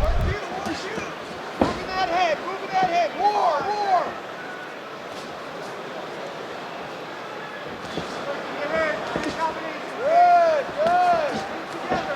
Burgos was number 9 in the world, excuse me, Joe, going into that Barboza fight, now 14th.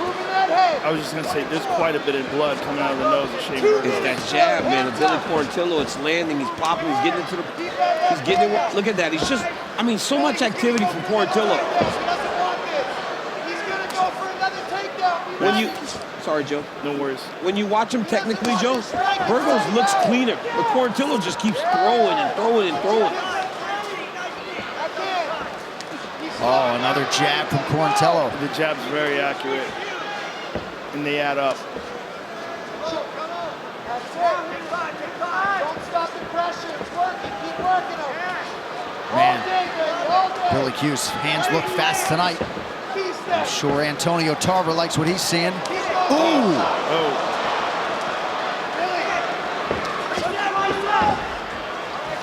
Beautiful level change by Quarantillo. Smart, because even if you don't get it, you gotta threaten those shots at times. Don't let guys feel comfortable in a stand-up battle. Billy, 1 minute, Billy. You're winning the round. 1 minute. Get your underhook.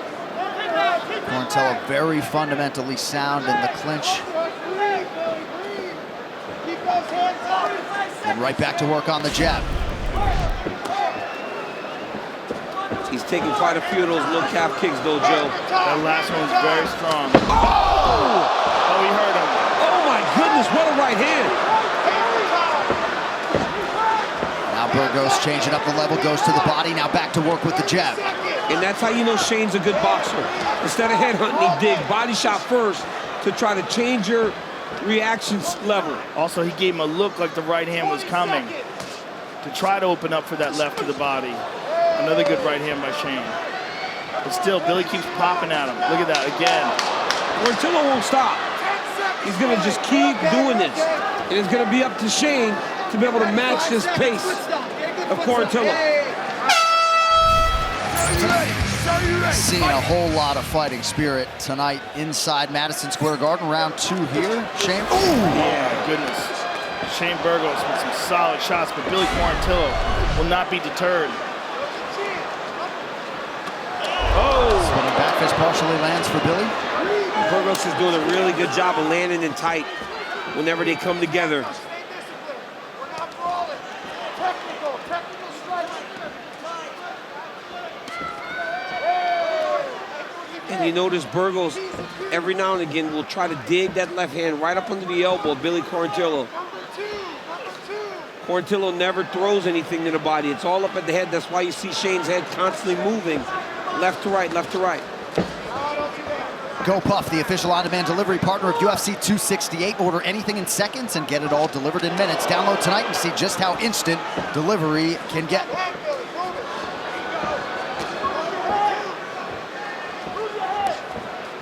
Nicely timed inside leg kick is there for Burgos.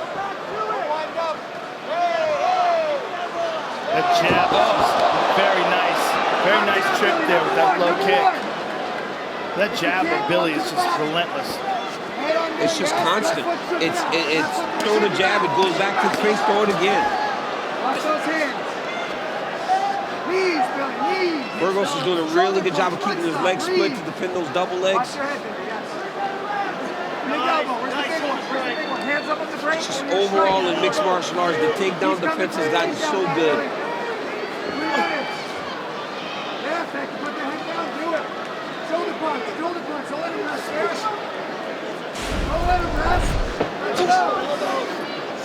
Swing on the live number. Billy Quarantillo now the favorite. Hands up on the brakes. That activity, man.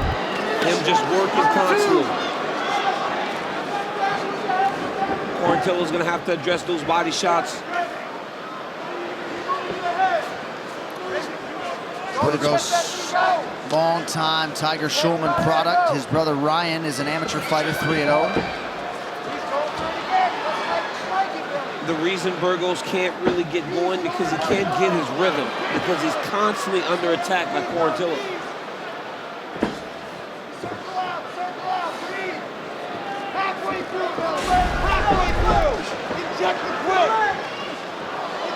You know, there's certain guys, well, very nice inside trip.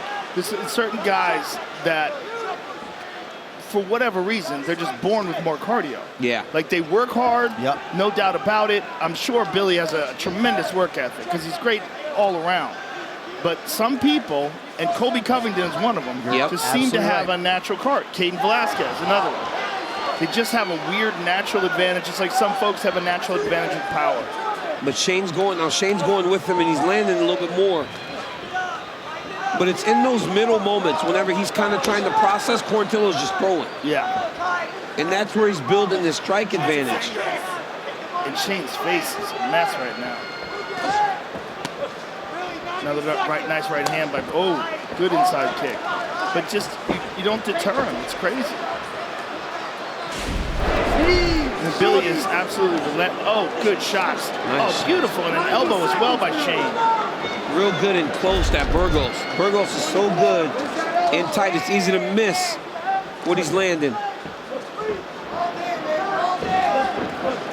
These guys separated by just one significant strike landed. Wow. That Billy Q jab in your face all night. And this is a great fight. These guys are just letting it all hang out. I think the crowd sort of resetting after that Gaethje Chandler noise. Yeah, they would be going crazy otherwise. They would be going crazy watching this fight. Because these guys are just in a phone booth the whole time. Shane is doing a really good job of chopping those legs. And there he hits it again. Quarantillo was expectant that he would get this type of fight. But he certainly... That one was a problem. Oh my goodness. Oh, he's hurt. Quarantillo's hurt. Quarantillo better raise that guard. Oh, Shane is teeing off. Oh my goodness. Quarantillo losing his fundamentals a little bit late in the round. He's hurt bad.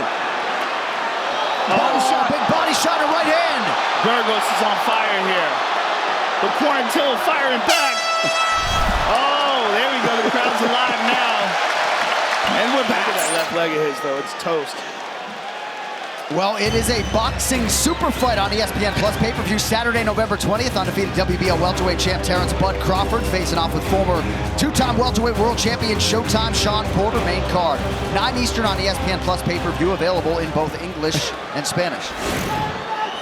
I mean, what a great start to the third round. But my cousin just texted me, said it's like dating Beyonce and trying to go back to your high school sweetheart in regards to the fight. Because these guys are going at it, too. It's a great fight. Billy can barely walk on that left leg. Yeah, his leg's jacked. Look at it. Look at all the bruising. Jonah, the calf. But look at it. It's not working right. Like drop foot. Yeah. Drop foot. What was the kid's name? Cejudo had it. Chandler had it. The kid, Jimmy Crute in Florida. Yes. I mean, Cejudo had it in the Mighty Mouse fight. Chandler had it in Bellator. Imagine Cejudo going 25 minutes though and winning after that. Yeah. Right hand is there for Burgos. Oh my goodness. I mean, Billy is he's a one-legged fighter now. That leg's giving out, Joe. His corner told him to go southpaw. I don't think he can at this point. No, he's hurt. But look, he's a warrior. So he's gonna just try to go forward and try to finish, but his leg is destroyed. It is amazing how much that one technique has changed MMA.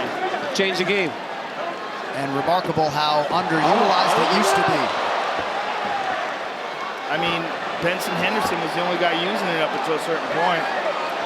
Look at this. Billy went for a leg lock. I mean, the kid is so game. Yeah, he is. Game. And when Billy was trying to do all his work with his hands, Shane was making the investment, going to the legs with those kicks, and now it paid dividends. There it is, 33 leg strikes have already landed for Burgos. He just hit him with another one. I mean, Shane is in a position to stop him with leg kicks if he just gets separation. It's hard to get separation, though, because the guy keeps going forward. He's like a zombie. Oh, nicely placed knee there by Burgos. Well, a rough start for Shane Burgos, but he has certainly responded. Tremendous. He said that he was going to be better tonight. He's shown that. Because he's out in front of a guy that isn't trying to give up on himself, a guy that's game and wanted to win this fight in Billy Quarantillo. Shape your legend in EA Sports UFC 4. Get the Prime Icons update for a limited time on Xbox and PlayStation.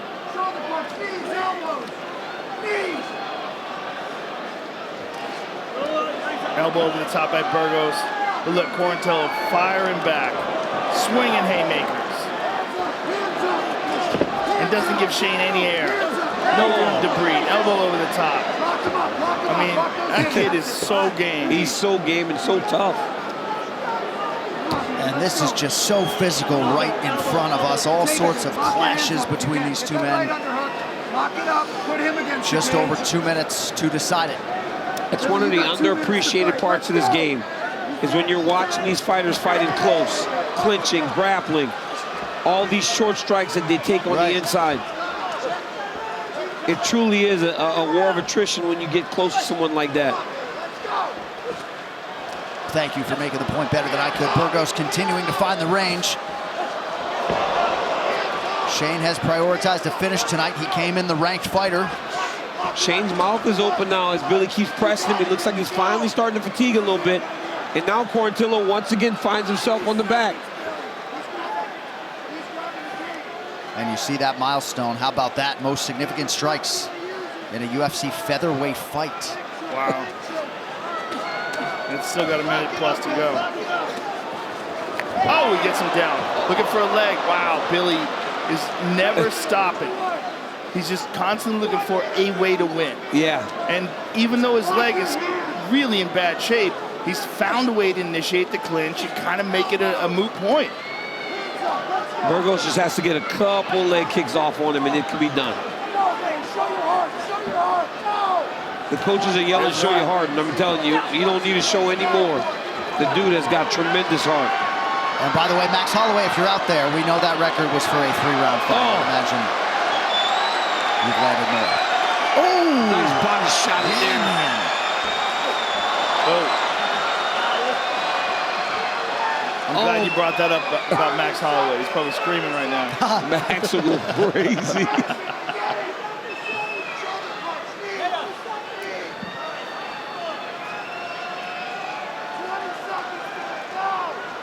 I mean, just the work rate that these two have carried over the course of 15 minutes. It's crazy. Beautiful job by Shane there. Threading the leg, creating the angle.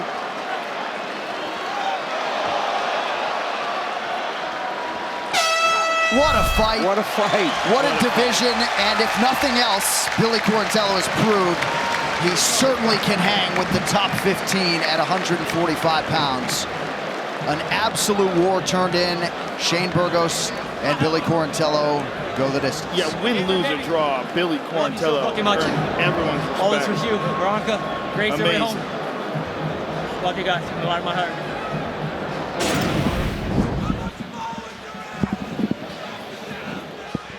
All right, so we look back at some of the action. Oh, and there were a lot of those trips that resulted in sort of knockdowns for Burgos. Well, you know what happened was Billy Quarantillo fought 2 very good rounds, the first and second. But by the end of the round, he got knocked down and he got hurt. And those rounds were swaying over to Burgos. But it showed you how tough Billy Quarantillo is by going into the 3rd round, by initiating the pressure. But this was a tremendous fight. I mean, these guys threw, 700 and something strikes between the two of them. They really went at it. And both guys win in this situation. Because for the biggest performance or the biggest stage that Billy Q has ever been on, he delivered. Ladies and gentlemen, after 3 rounds, we go to the judges' scorecards for decision. All 3 judges score this contest 29-28 for the winner by unanimous decision, Hurricane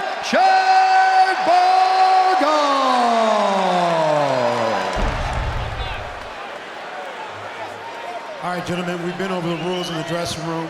Protect yourself at all times. Follow my instructions. We're gonna have a clean fight. Touch it up, let's make it official. All right, we'll go back to the corner. There they touch. Leben and Akiyama. Co-main event of the evening. Chris Leben, back coming off a victory 2 weeks ago. Akiyama back coming off his win in his UFC debut at UFC 100. Just about a year ago. You ready to fight? Ready. Here we go.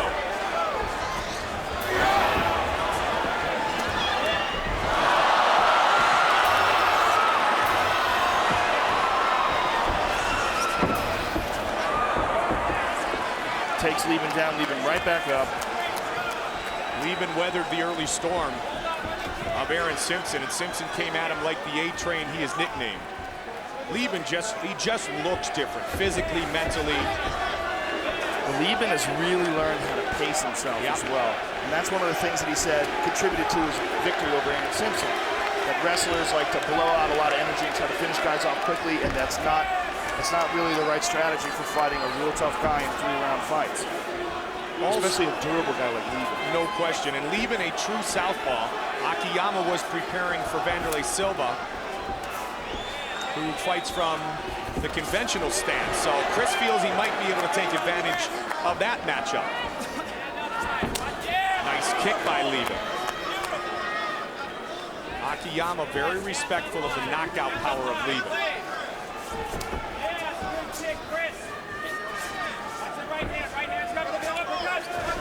Chris with that left hand. Very nice counter right there. Powerful kicks, mixing them up. Don't forget the UFC on Versus, Sunday, August 1st. From the San Diego Sports Arena, John Bones Jones, Vladimir Matyushenko, the former IFL light heavyweight champion. Bad kick to a bad area for Leben, UFC on Versus. 9 in the East, 6 in the West. Sunday, August 1st, check your listings internationally. Leben, take the time to be ready to battle again. Yeah, right away we saw that. See it right here. Yep. No doubt about that one, and you can tell by the sound of it. An apology for Mr. Akiyama. And we continue. Leben really looking for that counter left jump. Akiyama, very flashy with his striking. Comes at you in many unorthodox styles. Oh, and there's an example right there. Very fast. Nice knee by Lee. Oh, judo. Judo 101 by Akiyama. Chris going to try to control the posture of his Japanese opponent. Full guard here. Chris utilizing a high guard, rolling for an armbar. Leben's ground game very solid. And he enjoys the coaching aspect, so he has really learned to embrace game plans as Chris Leben. Yeah, and coaching, one of the things that it does, it really allows you to break down your own technique. As you teach technique to others, you really think about, concentrate on the intricacies of each position. And it really allows you to become much more technical. And you see that with Leben. Akiyama attacks the arm again. Yep. Akiyama's got to be careful. This one is much tighter here. I would like to see it from the other side, but Herb Dean is standing in the way of the camera. This is he pulled out of it. Very nice. And Akiyama trying to spin to a better position. And Akiyama on top here. Chris Leben is in trouble. He might get armbarred himself. Now it's Akiyama looking for a submission, Joe. Leben has to be very careful here. This is a tough spot. He's got to roll over. And Akiyama has his legs wrapped around his head. He has a potential triangle there if he decides to cinch up that left knee, left foot underneath the right leg. And he's mounted him here. There's a mounted triangle spot. And Leben recognizing that, pulls that arm out. But he's got to be careful he doesn't get armbarred. That right arm's in jeopardy right now. Akiyama's going to step over with his right leg. The left leg is already in position. He will step over with his right leg. The only thing, the problem with the left leg is that it was held by the arm. And So it Leben wasn't able around to the neck. escape Yeah. at least for a moment.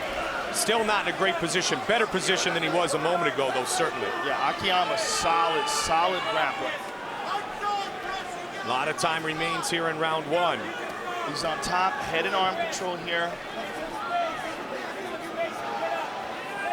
That left arm of Chris Leben, Akiyama wants to try to get past that. It looks like he's trying to put himself in a potential armbar, a potential arm triangle situation. He's going to try to slide that right leg out. Pushing down on the left knee, down on the right knee, trying to get that right leg out. Chris Leben recognizing it, locks down the foot. He's in the lockdown half guard, controlling the right leg of Akiyama, and now he's going to try to stand up. So Leben weathers the storm for now, and he's back up. But you know what? That just showcased the superior grappling of Akiyama.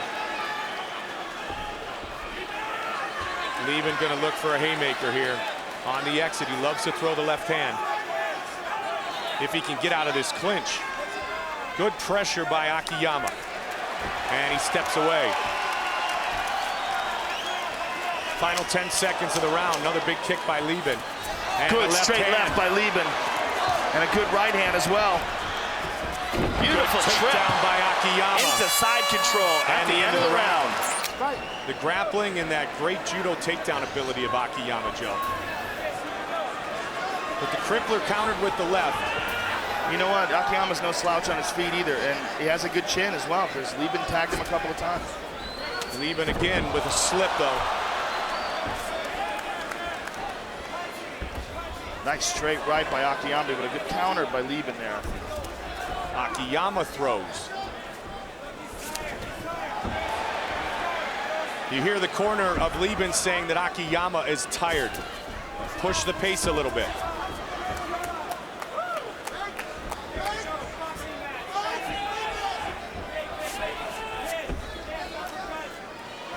One thing about when a guy gets out grappled.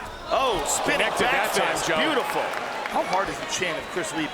Man, I'll tell you what, we have seen him take, he has a granite chin. We have seen him take some shots over his many years in the octagon. Superman punch lands. Akiyama comes right back. He clipped him. Heavy-handed Chris Leben. Akiyama's got a chin. You don't want to test it too much with Leben, though.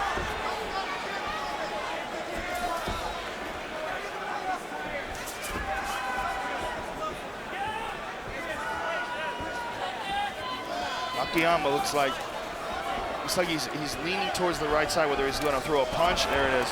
Oh, just missed with the hook. That left is finding a home, and again and again and again. Oh, he hurt him. He hurt him. Leben with the uppercut. Oh. Akiyama comes Leben right back. got tagged. Leben's now hurt. it's Akiyama. Leben's hurt, Mike.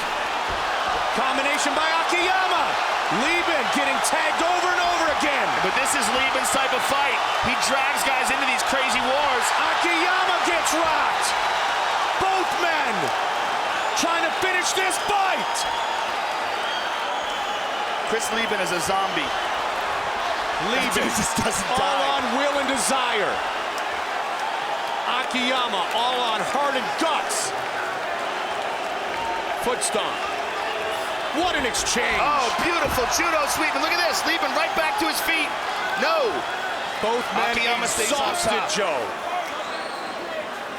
And still a long way to go in this round. It's only halfway done. Chris is taking some big, big breaths from the bottom.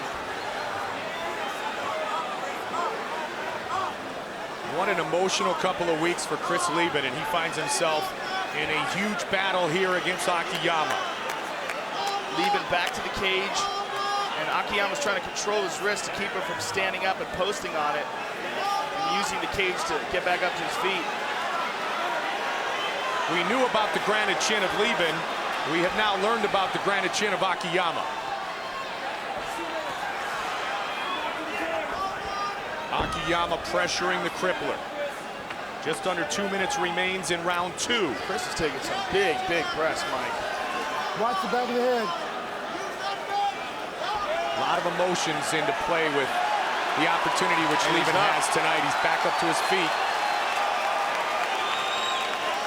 Cut under the eye of the crippler.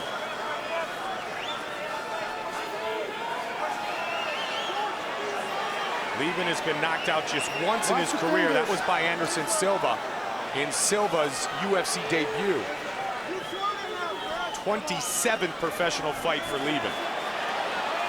Chris is going for a front choke here.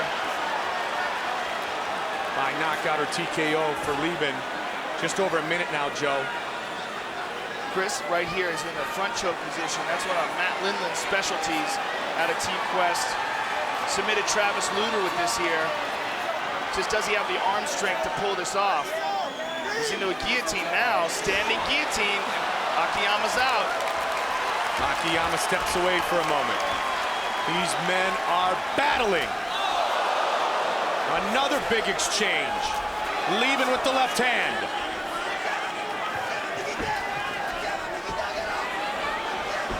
Leben again tags him. And the head kick. Again with the left. Akiyama's wobbly. And again! Takes it right on the chin. Over and over again. Akiyama standing right in front of him. Leben cannot finish Akiyama.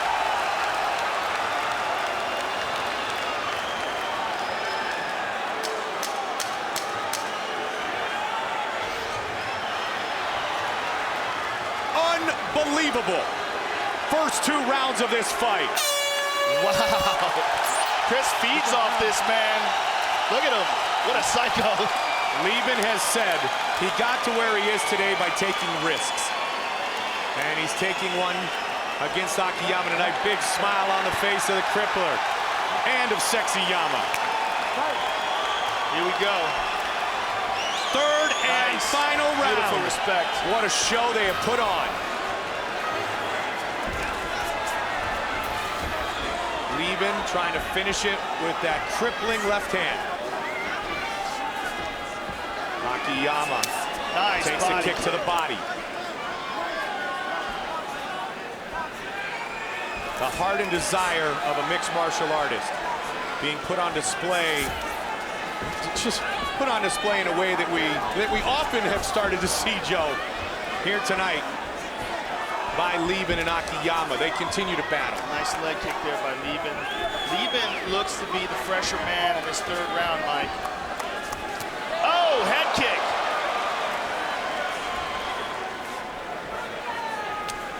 Inside leg kick. Nice outside leg kick. He's taken down.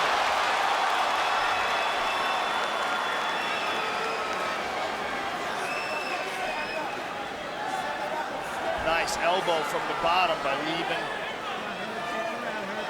You hear Chris's corner is telling him to stand up.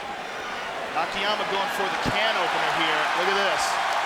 Is this a movie? Double punches. Chris, again, going with a high guard. Going to be very difficult to finish Akiyama off his back when they're this sweaty. Unless he can really, really control the wrist and hold on to the gloves. He goes for that armbar again. Trying to crank on it. Gonna try to slam him out, or try to straighten it out here.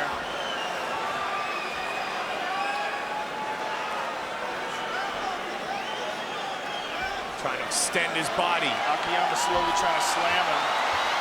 Look at this. Look at the position of Chris Leben. He almost tapped. Wow. All right, Chris Leben wants a pummel under for the underhook on the right side here, Mike. From toe-to-toe to a grappling chess match now, Joe. What a fight. Under 3 minutes remains.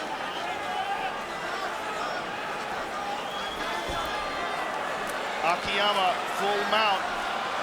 Leben trying to reverse, can't do so.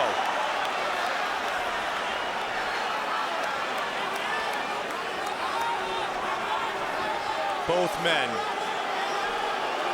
have been battered and beaten. Akiyama working out of the half guard of Chris Leben. Just about 2 minutes ago, Chris has got to do something to make this happen. Get out from underneath Akiyama here, hip escape, push on the hips. Shrimp his body sideways and try to get to half guard and stand back up. Because if Akiyama can end the fight mounted, okay, he is in half guard now. Trying to buck away, Joe. Back to full guard, very nice. Box in the ears. Look at Chris Leben. Elbows off his back. Excellent work from his back. He's doing great, but the problem is he's on his back. And Correct. judges always, you know, it seems, favor the man that's on the top no matter what the guy on the bottom's doing unless he submits him. Watch these guys throw. The pace continues. 90 seconds remains in the fight. Leben with the elbows from the bottom. Akiyama pressuring Leben. Again, it's the crippler. What a great battle.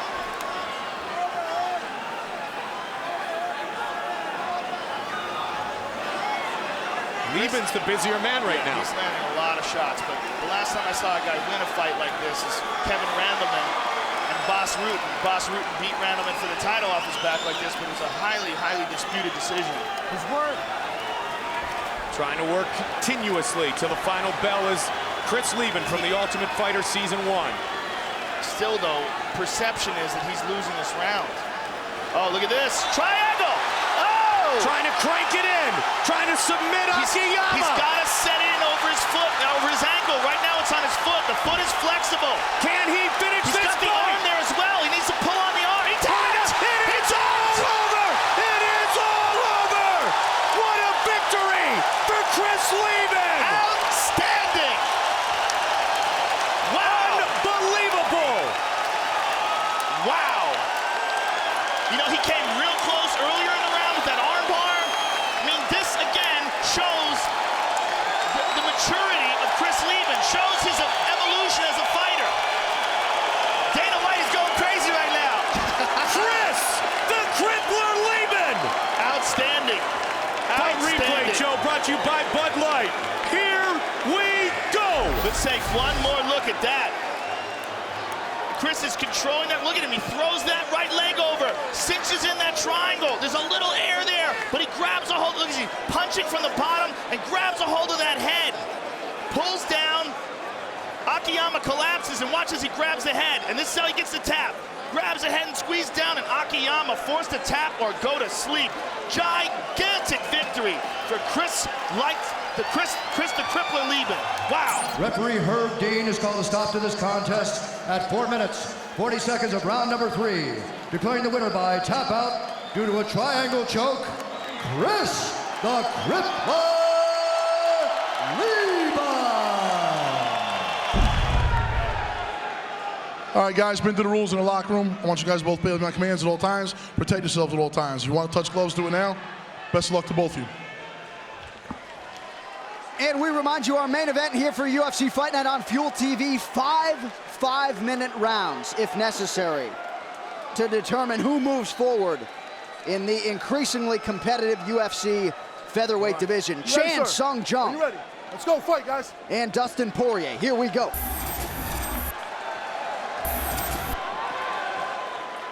Poirier, the southpaw, starts early, lands a nice left hand on the Korean Zombie that backs him up. And there was a point in Dustin Poirier's life before he got serious into the fight game where he was walking around at 200 pounds. And he's changed his life in so many different ways. Really, he's dedicated his life to fighting and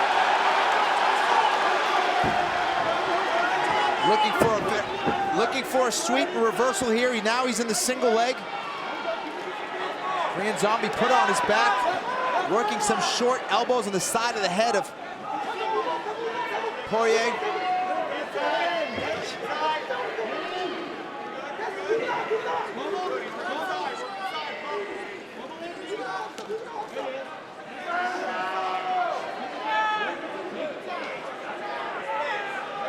Poirier working for that single leg, hitting little knees to the inside of the leg of Korean Zombie. Trying to win the war there with his underhooks and his head positioning. Let's go. Let's go. Korean Zombie staying very calm, keeping a very nice grip on the inside of the arm of Poirier to control him. Nice knee from Poirier. The Zombie chants raining down, and the fan favorite follows through with a power takedown. Beautiful reversal from the clinch. The Korean Zombie, and lands right in the side mount. Get your underhook. Underhook on the right-hand side. Not a good position for Poirier here. Keep going. Get on your hip. Get on your hip. Work to get on your hip. Left elbow down. Left elbow down. Keep your left elbow down. Get up on your hip. Get up on your hip. Push. Yes. Feet on hip. And you hear the audibles coming out of the Poirier corner, and seems to be pretty coachable following that advice. He needs to get his head up and away from that cage, and he's trying to do that. Having your head up against the cage really limits what you can do from your guard. It shuts down your hips, shuts down your movement, and in doing that, it shuts down your submission game. Some nice crisp elbows landing inside for John. Very nice elbows. Work that penalty. And already opening a cut on the forehead of Dustin Poirier, so early advantage for the Korean. You know, having a shaved head, I think in that regard is actually a disadvantage. There's no hair to really protect you. We saw it with Donald Cerrone, and that sharp point of the elbow will cut faster and easier there. Yeah. Work your angle. Keep going. Keep working that angle. Keep working that angle. Yes. Keep getting out.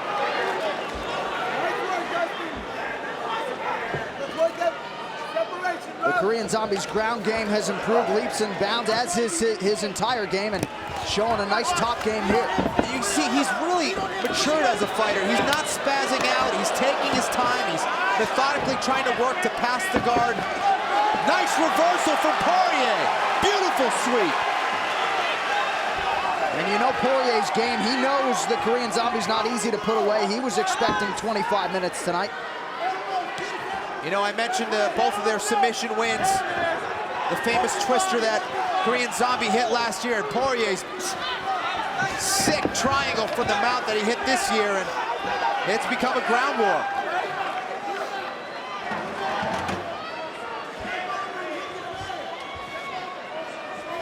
Korean Zombie posting on the mat with that right hand, looking to get back to his feet. Poirier looking to transition to the back of the Korean Zombie, but he overhooks and saves his position there. So we show you the takedown to reversals there. The Korean Zombie chance on John, 2 out of 2, then the reversal for Poirier.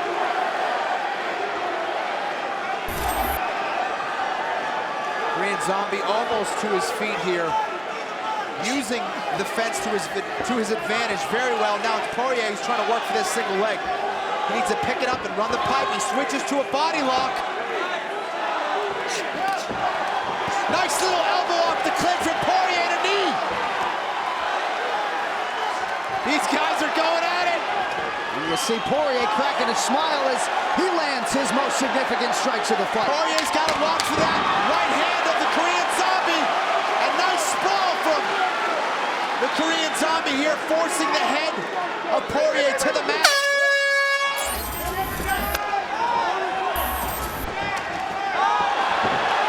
He's leaving his foot out there, John. When he's kicking the leg, he's kind of watching his work. And the Korean Zombie taking advantage and countering with a takedown, and now he's landing some very big blows there. Nice shots from the Korean Zombie from that top position. Poirier tried to transition into a leg lock. Wasn't able to, and now it's the Korean Zombie who continues with this assault. The top position of that guard of Dustin Poirier.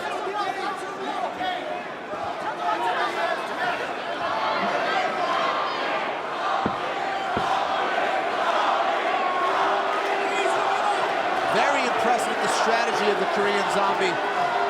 Really being very methodical out there.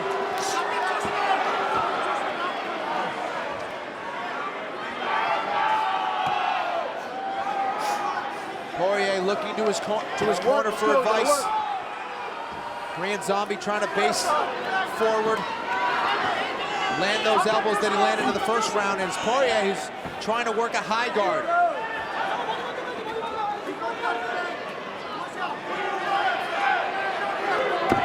Big shot from the Korean Zombie. He faked like he was going to try to push the ankle down. Landed a huge left hand. And this is just a completely different fighter than we saw just a few fights past. Tremendous evolution for the Korean Zombie. The action right in front of us here. And Poirier's forehead starting to show signs of the damage Jung's doing on the ground. Poirier, the southpaw, needs to start getting his kicking game going. He needs to start working that left leg to the head of the Korean Zombie. He works the left cross.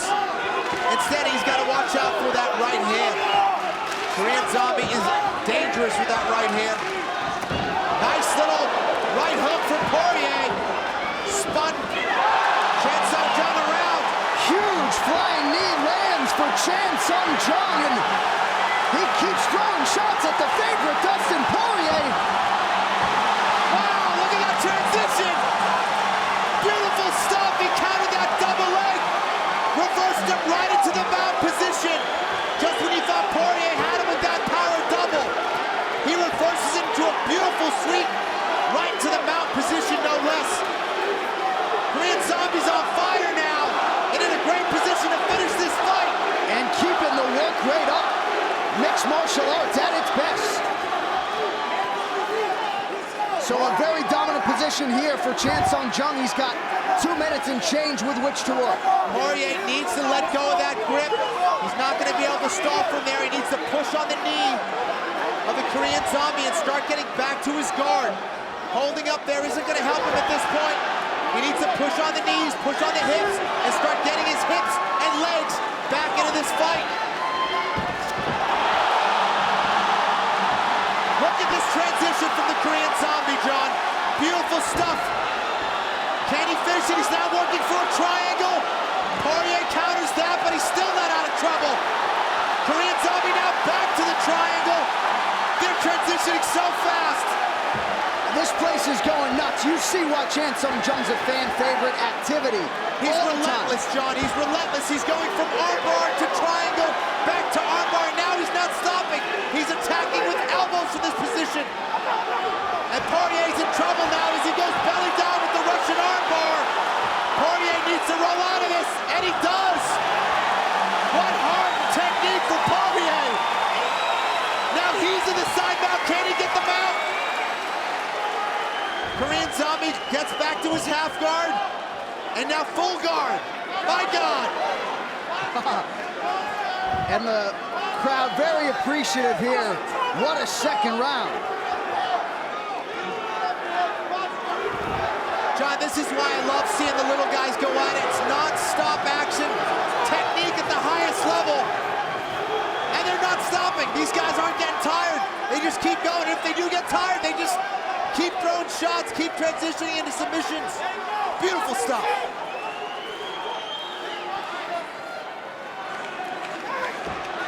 The triangle attempts for submissions keep coming for the Korean Zombie, and this may be it.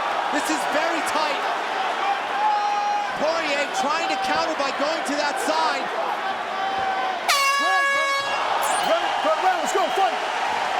And the good news is this is not the final round. 5 if necessary, and Poirier wearing the blue trunks. Chan Sung Jung in the white with red. It's a very important point, John, because right now, you gotta believe Korean Zombie started this fight so well, and Poirier's got 3 rounds trying to take control of this fight if it should go to a decision. And now Poirier's starting to find his mark, but he's getting into a brawl with the Korean Zombie. This is not what he wants to do. He needs to go back to making it a technical fight. He's playing right into the hand of the Korean Zombie.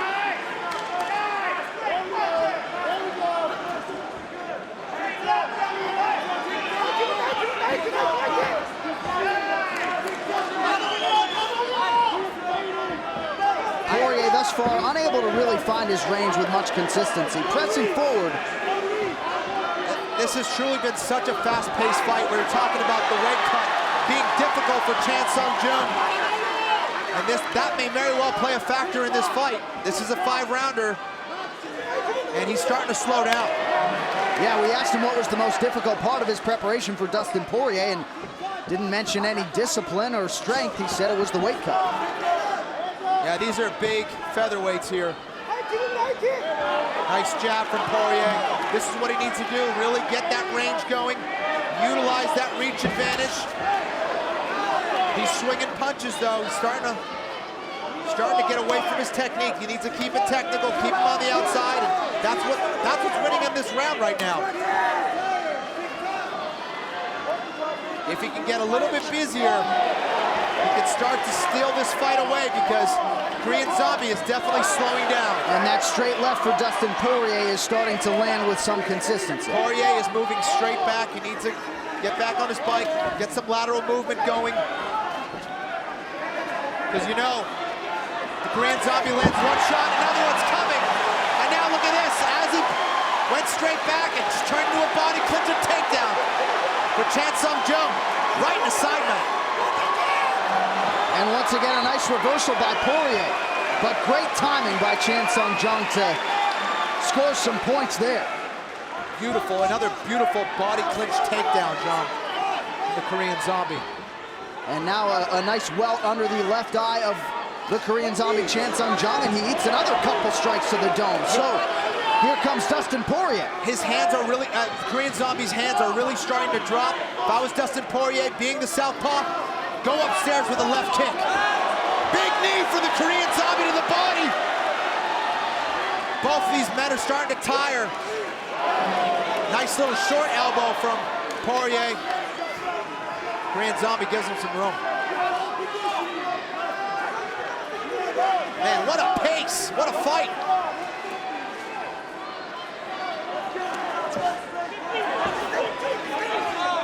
And you're right, the Korean Zombie now as flat-footed as he's been in the fight, and part of that because Poirier has started to find his range.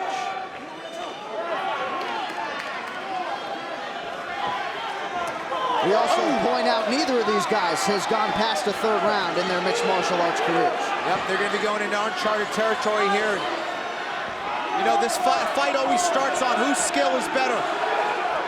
And if that's not enough, it slowly starts to transition to who has the bigger heart. And that's what we're seeing right now.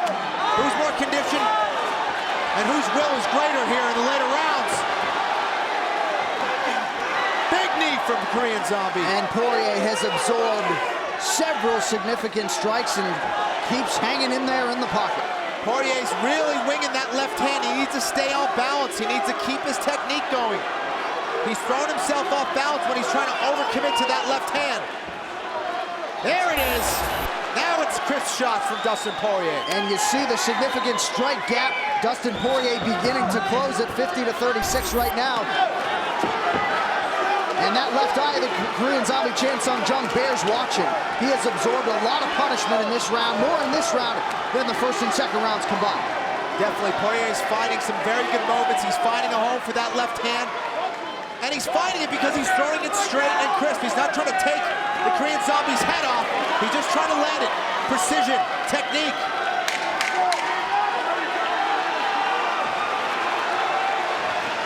And Poirier would appear to be the fresher fighter, but it is Chan Sung Jung coming forward. And the Korean Zombie, Chan Sung Jung. Rounds of truth right here.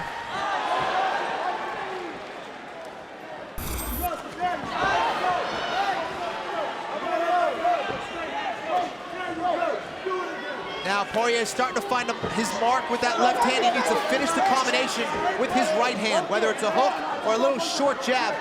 He can't just throw one shot now. If he can finish the job here, it will be with his right hand. Don't just throw the left. Finish it now with the right. For the Korean Zombie, if he can get his kicks going again, that will serve him well. Try to keep Poirier on the outside. Nice little knee from the Korean Zombie.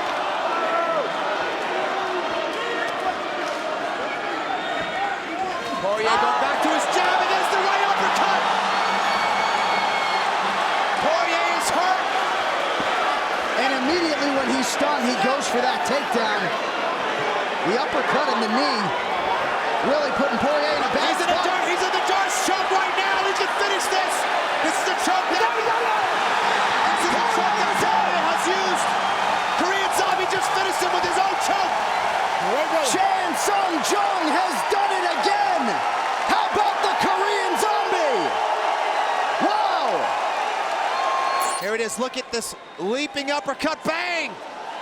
Lands right on the jaw. Poirier was in big trouble. Tried his heart out for the takedown, but look at this transition. I'm not sure if the Korean Zombie throws anything but finishing moves, whether it's on the feet, flying knees, big uppercuts.